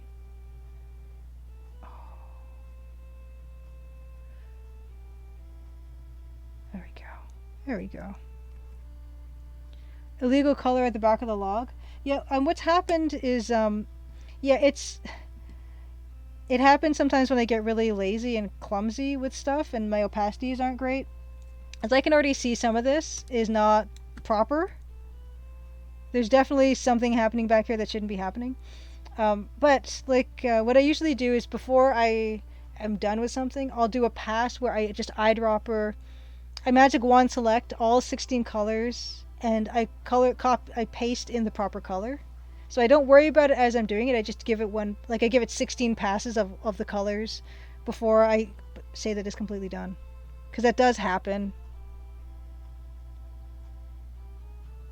Oh, Don Adams, who played Maxwell Smart, also did the voice of Inspector Gadget. Cool.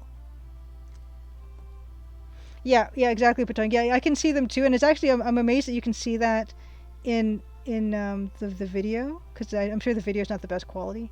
But yeah, don't worry, I will fix all that before I consider it finished. It's my fault totally because my OBS shortcuts to change scenes are shift and numbers, and in Photoshop the numbers hard coded change the opacity of the brush. So you can see if I press 6 it becomes 60%, 7 it becomes 70%, 8 or 5 and 4 quickly it becomes 54%, 2 and 3 quickly it becomes 23%. And I've had it on good authority from someone who works at Adobe that that is hard coded and you cannot change that. You can change it if you had a third-party key mapping type of thing. Oops. But it's just, that's the way it is. And so I need to change my OBS keyboard shortcuts to be something else, and I have not. Yeah, that's my fault. I would totally cop to that. 10 o'clock. At 10:15 I'll show a published piece of art from my freelance illustration days. I know we talked about how I went to college for illustration. I did 10 years. I was an editorial illustrator, and I had my work in, if Canadians would know, Maclean's magazine, the National Post, like Best Health magazine, Today's Parent, and Americans would know like the New Yorker and Business Week, the Georgia Strait. No, Georgia Strait is from Vancouver. Anyway, a bunch of different places. So I like to show some of that too on my usual channel stuff. That's usually you can do that on Twitch, but because we're not on Twitch, we can't really do it. But I'll show one anyway.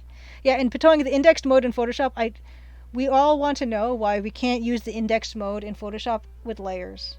Like to this day, we can't, and that's really frustrating.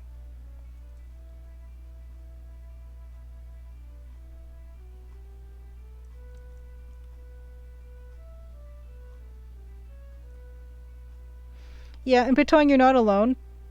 That's another reason why we're not going to be doing stream indefinitely through Steam, is because the chat is really laggy, like 13 seconds of lag apparently.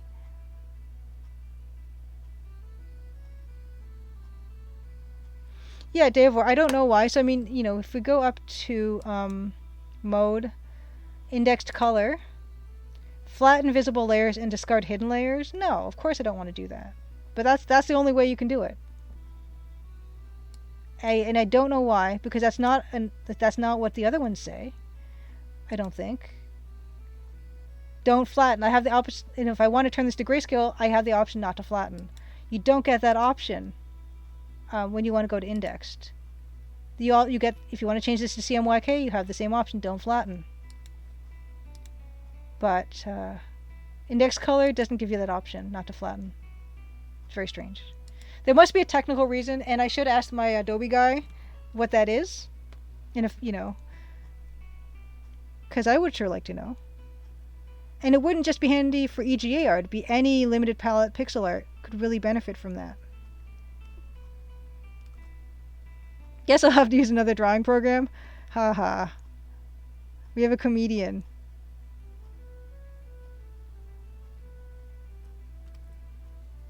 Seth, MS Paint is the best graphics editor. I've heard good things about it. I have. And if it can do layers, that's pretty much all I want.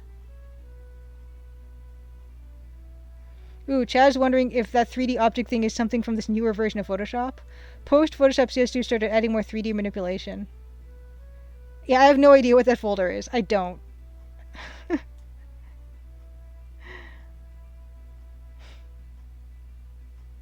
Yeah, Bloodholtzen says because grayscale, RGB, and CMYK all use color channels. Well, so does EGA would use, I guess, 16 color channels. I don't know. I'm sure there's a reason, you know. And that's fine because, like I said, I will force the colors to be EGA, proper EGA before I do anything, because just in case. It's everything is. This is really chugging. Yeah. Nice try with posting the link, Deluxe Tux, and I can see that it did not work. Oh. Oh, Day4 says ProMotion and Aseprite do it just fine. The index color thing? No, you don't say.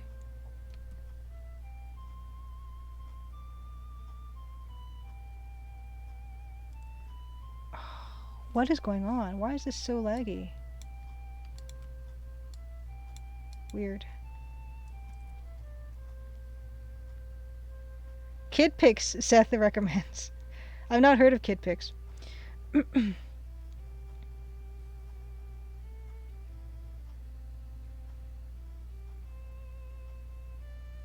Oh, cool, Baton, you're using the program you use, very easy to batch recolor images to certain palettes.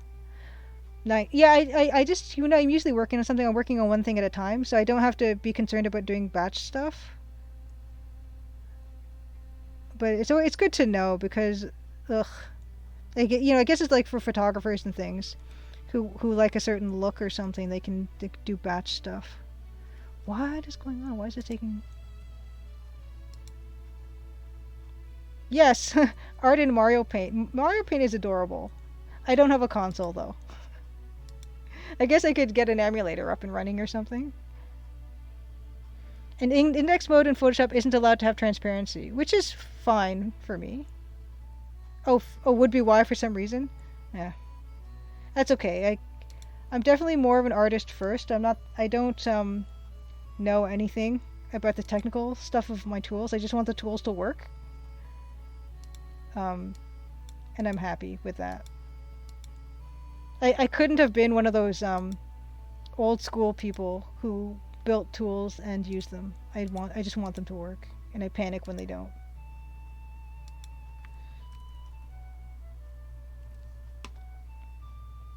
If you can't have transparency, you can't have layers, Davor says. Why not?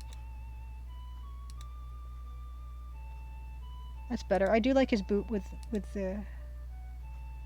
Yeah, that's better for me.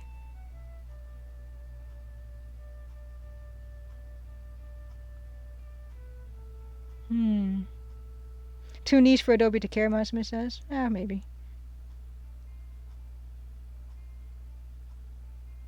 Ooh, an SNES mouse.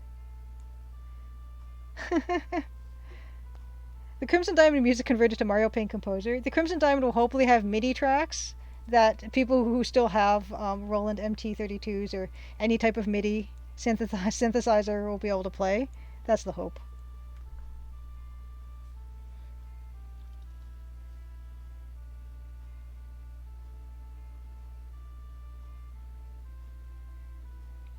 Yeah, like you said, maybe Photoshop, it's like their market is not pixel artists really, probably, so they're not that concerned about stuff that would make our lives easier. Not the way Aseprite is, which I haven't really used Aseprite on my new machine since I've upgraded. But I do want to learn it better because it has a lot of stuff that Photoshop does not have that I really appreciate.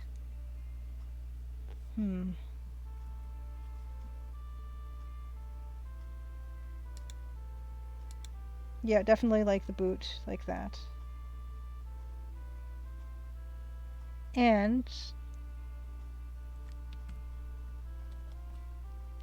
yeah, they can make a faux index mode, Blahalton says. Yeah, I mean, there's probably this, but because I guess Photoshop is for everyone,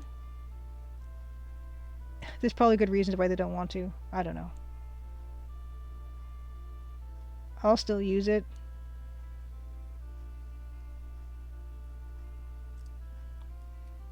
Yes, Mousemas. Sprite has like a weird like. They've got a bunch of different ways to do dithers on it dynamically, which is amazing, and they have perfect pixel mode or whatever it's called. And I'm not sure if I remembered if they had a 2x1 pixel mode, which is perfect for AGI. I don't remember if they had. I don't remember, but that's cool to know and to be reminded. I would love to do double wide pixel art. I would love to do AGI style art. Maybe the next game will be a prequel and it will be like an AGI style Sierra game. With like a text parser that doesn't pause when you play it. Something horrifying like that.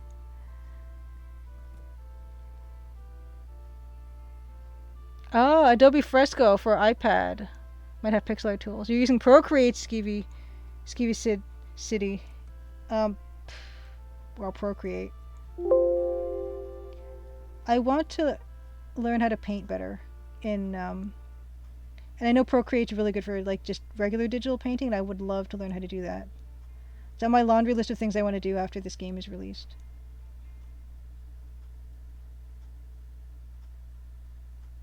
That would be really cool. Oh yeah, Photoshop can do double wide pixels. Yeah, if you make your own brush, I guess, a 2x1 brush. Oh, view aspect ratio or something. Oh, okay, I didn't think of it that way. Ooh, Chad, you've been tempted to make an AGI image editor, maybe even for the iPad? Oh my god. Yeah, and yeah, another great thing about Sprite is that there's a ton of tutorials. Same with Adventure Game Studio. I love the fact that there are tutorials out there for people. But yeah, it would be so cool to use the double wide mode in Sprite. I'd love that.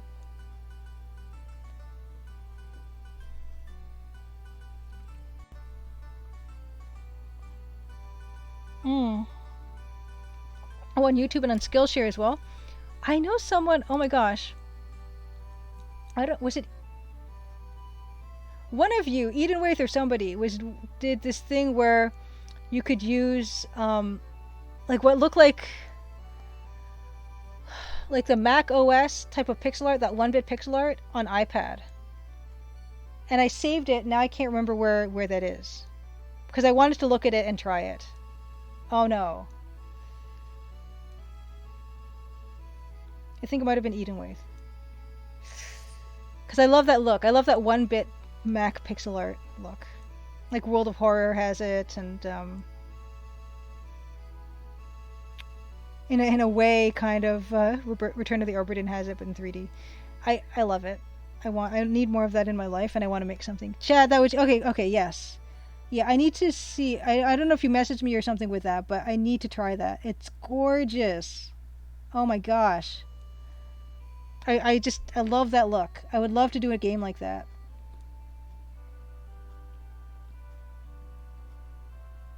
The closest I've gotten has been the Playdate game, the Recommendation Dog. That's the closest I've really done, like, super... Well, I guess Space Warlord Organ Trading Simulator also kind of has a 1-bit type of art. But Recommendation Dog was more like the black and white look on the Playdate. And I love it so much, and I need to do more of it. Yeah, someone managed to emulate an ancient version of Mac OS on their iPad, use some old tool for 1-bit art. Yeah. Oh my god. There's something, I don't know what it is about, and I didn't ever have a Mac, but that style of pixel art, I love. It's incredible.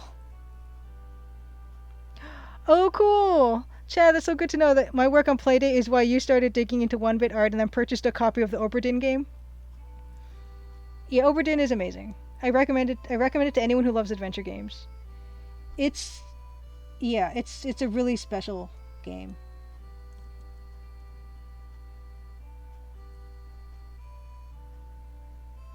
I hope you've managed to give it a try, Chad, and if you did, I hope you liked it. And it looks incredible. I love the fact, actually, that it's kind of be hard to make out people's faces in that game because of the style of the art. Like, it's kind of one bit. It can kind of look like bad photocopies, but I think conceptually that really works with what Lucas Pope was designing, because you're kind of going through some memories, and memories are like copies upon copies upon copies. You're not when you're reviewing the memories and you're reliving the memories, you're not there and actually literally reliving them. It totally makes sense for me to have it look like a copy of a copy of a copy, because that's what memories are, is they get continually rewritten according to how you are interpreting them through the years. So for it to look like that, I love the fact that it kind of looks, it's hard to see what their faces are. You haven't played Oberdin? You're mostly checking it out for the art? Either way, it's amazing. Seth, have I played any of the Myst games? I've only played Myst when it first came out and stuff. I have not played, I know they did a remaster of it, and I've actually never been really big on Myst. Because first of all, I'm not huge on 3D in general. And also it kind of is more puzzly, and I've always been more interested in adventure games for story versus actual puzzles. So it's never really been in my wheelhouse, but I love the fact that it's been so popular, and it encouraged a lot of people to buy computer games. Pertoing, have you tried to draw drop shadows for those vertical stick things of the grill? Drop shadows. I haven't. I was just because I was thinking of it as the light source being from the fire, so I kind of didn't think about doing drop shadows, and I experimented slightly with having shadows being cast by the grill, but I didn't like how it looked, and it was too finicky, which is why we decided we were going to do the chat and I decided we were going to hide those shadows and pretend they don't exist with the Ring of Stones. And it was a total cheat.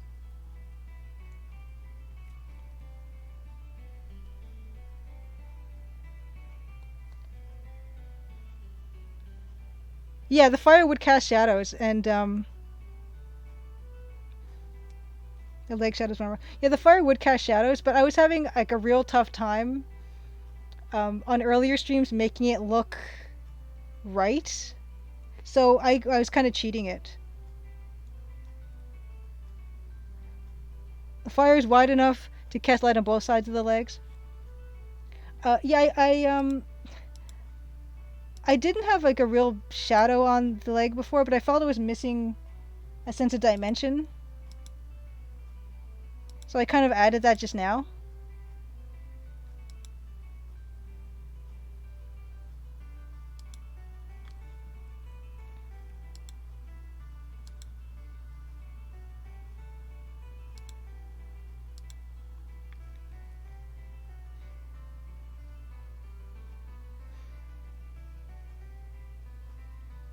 Skeevy, you bought Ace Pride? Yeah, I did. I bought it too. Oh, you've used it for Simple Games, Maximus. I want to play with it more. It's one of those things. Also on the list of things I want to do after I launch this game. What time is it? 10:14. Just about time. I'm going to show a published piece, I guess, and then we'll close it out.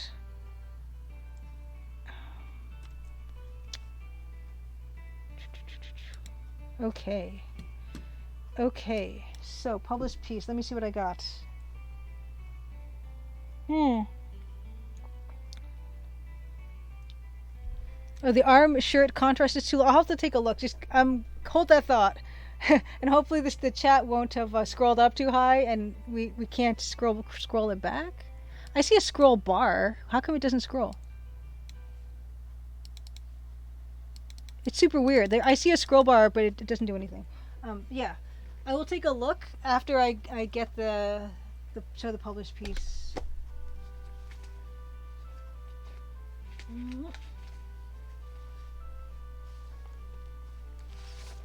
This one. Oh, okay. So this. You redeemed it, Blaholton? Oh, thank you. Thank you. I appreciate Blaholton redeemed show old published artwork. Okay, we're totally fine. Yeah, absolutely. So this is a Maclean's magazine. It's our Canadian News Weekly magazine, back when it still was a published News Weekly on the newsstand. This one is April 13th, 2009. That's when this one was. And the thing about this one is, the most of the work I did for McLean's, I would do these frames for obituaries for people. So this is for a man here, and what it would be, this would be his life, and I would draw a frame around the person like this, and using the details that are in the article, I would do an illustration. So of course the purpose of this is to make the person the focal point, and you just kind of design around it. And this one is of particular significance because this is the first one I ever did for McLean's back in 2009. And I worked with them for about 7 or 8 or 9 years. I would do one of these just about once every month. So I've done almost 100 of these probably. And this one is particularly special. The first one I never did for them, and it's a silkscreen print. You can't really tell. You can't really tell it's a silkscreen print here, but I eventually started to work digitally with them. But at the beginning I was doing silkscreen prints. And this one, yeah, very special to me because it was the start of doing a lot of work for them, which was really nice. Yeah. So yes, that's what I'm showing tonight. We will be showing, I will be showing next week for Steam Next Fest stream. I'll show more published work stuff. But I'll put that over here so I know that I won't show that one again. And yeah, let's finish off. Let's take a look at what Patoing was saying about the colors here. So let's take a look. 1 second. Oh, Photoshop 8. And back to this. Okay, so let us okay. So let's see. The fire is wide enough to cast light on both sides of those little. Oh, you mean the little legs? Oh, I thought you meant his legs. So it makes sense for there not to be cast shadows from those. I see. Okay, the way it is now. Okay, so Patoing says, I think that the arm shirt contrast is too low. The red, purple, and gray are very close in Luma. Let's take a look.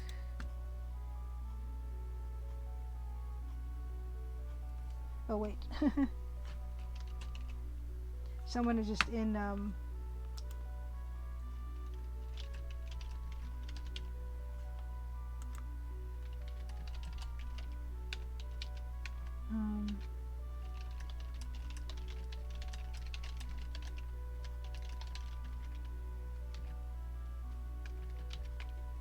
okay.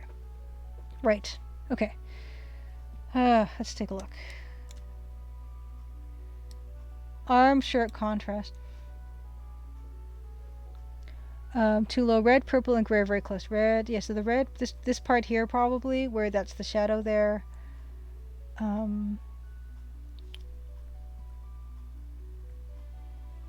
It could be that it is so. Maybe the dark blue could work instead of gray. We can definitely try that. Yeah, we can definitely try that. My only thing also, I'm going to try it, but I will say that low contrast is not necessarily a bad thing. Overall, I think a piece should hold together and have a good sense of balance of bright and dark, especially in games where you want high visibility. But if there are areas of low contrast, yeah, not the worst. It could even be useful. But yes, I'm going to try that dark blue. So let's do that.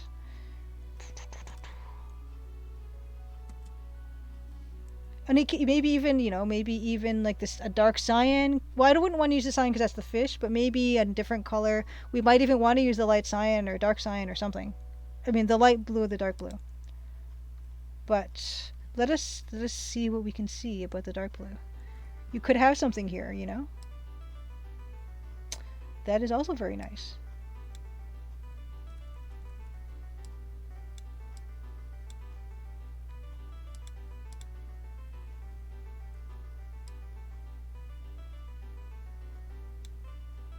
That could also be very nice. I kind of like that.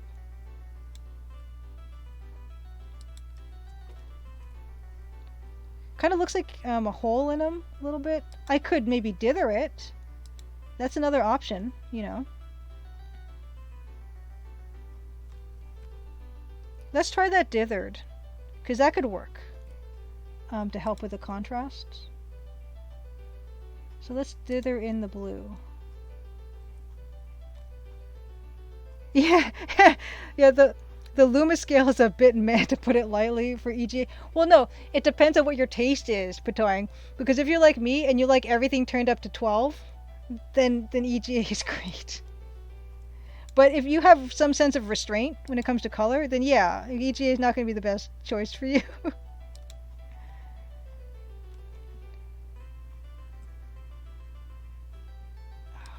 Come on. Oh, maybe. Just need to make it.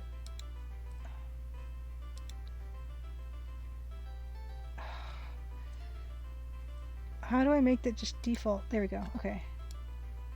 Yeah, maybe it might not be bad to dither that back with the blue, so that won't make him look hollow probably.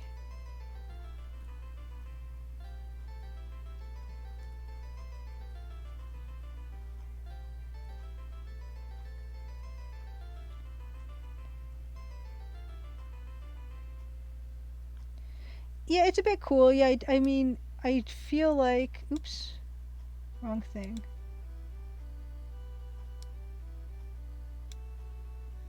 Yeah, maybe something like this could work better, potentially.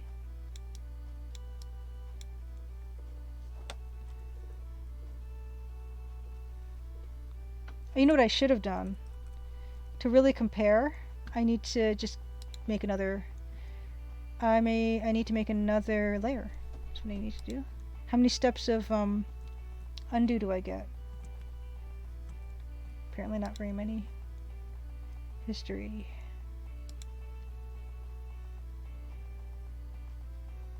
Where did that go?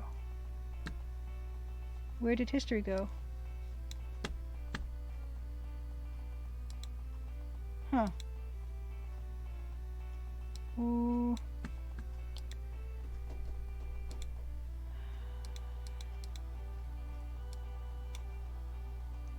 Where did it go? Looks like he's wearing chainmail now. Is that what it says?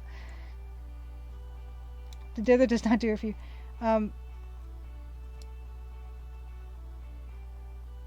Probably solid is best. Okay. Patoing, you like the C64 palette? I do like it too.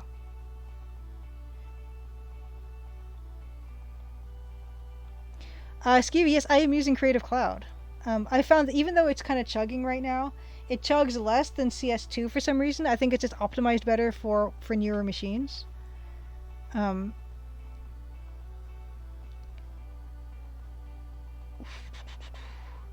For color, let's see. What were we saying? Solid gray over... Deluxe Talk says prefer solid gray over solid blue. Ooh, oh no, I'm missing... well, let me scroll back. The red and dark gray are a bit bitey. Would leave the front of the shirt gray, back of the arm blue. Oh, so like the shadow would be blue. Oh, I wonder.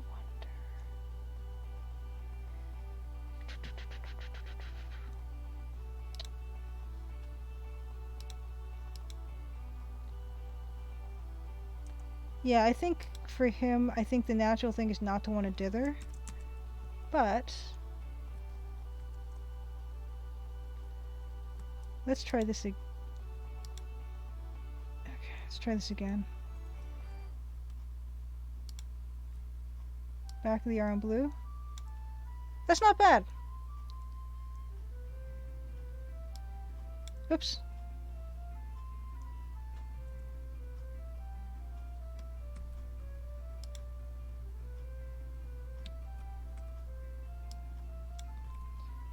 Do that.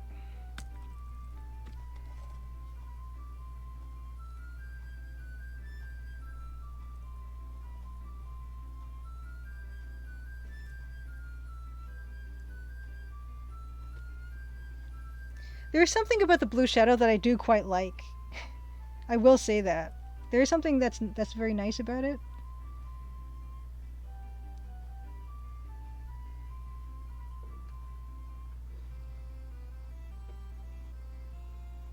there is an appeal to making some of the shadow blue. Like, what if we were to... This is probably getting to be too much. Oops. Yeah, everything's starting to chug a little bit.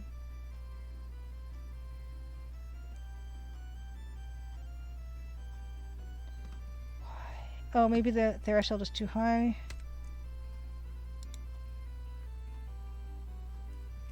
This is where oops. This is where I start completely... This is where the noodling happens.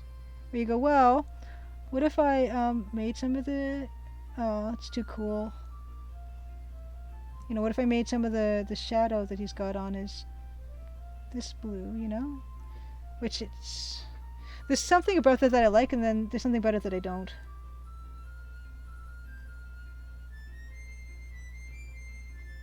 It's like it's a weird... It becomes weirdly neon. But there's something about that appeals to me. I totally... Oh no, 3 bees! I'm so sorry.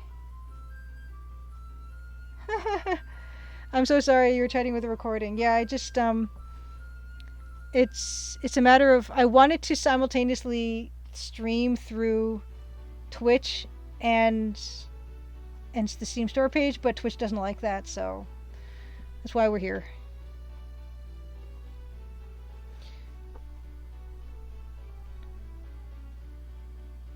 Alright, 10:28. We're gonna start wrapping up, I think.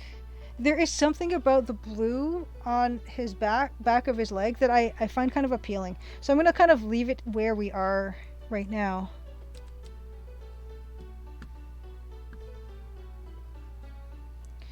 But, you know, I can always go back to this and see what we can see. Okay. That's me. Okay. Yeah, 3Bs. The reason Steam is because next week I'm gonna be in the Steam Next Fest event showing Crimson Diamonds. I'll be playing through the Crimson Diamond demo and showing some new rocks that I have in my collection and showing more artwork, showing more cat cards and things, just for the event. Because I think as we found this time around, streaming on the Steam store page, is Twitch is just better in so many ways. So it's only going to be, this week was just a practice run to see how it would be on the Steam store, and it was okay. But yeah, I think we're mainly going to be sticking with Twitch from going into the future. But next week will be again the same place as we are now, and I'll probably put a different video up. And I'm so sorry that you were in the chat during that time. And chatting with yourself or with the bots, but yeah, we'll be here next week again, and then in the future, it'll be back on Twitch on _Maple Mystery, or on Dan's channel, Dan the Band Music on Twitch when we do music. That's just the best place, and the only time I'll be streaming on the Steam store page in the future will be just for events like that, the one I'll be in next week. So the only thing is the good thing I will say is that I don't have to find someone to raid, because that's always a point of stress for me. So we're not going to be looking for anyone to raid tonight, although it is fun to raid people, but it can be hard to pick.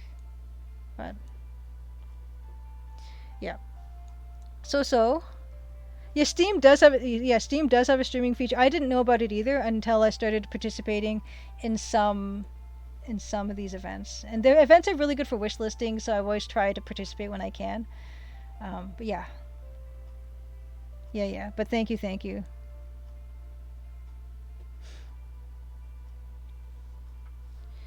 So we're gonna I think that we're gonna call it there, but thank you guys so much for coming, making the journey over to the Steam store page, and dealing with me being flustered about trying to keep eyes in both places. Sorry, 3Bs, that I didn't catch you while you were in the chat. I kind of have it open on this other side here, but it's a bit much for me to try to focus on. But thank you for coming in, and no hard feelings, I hope.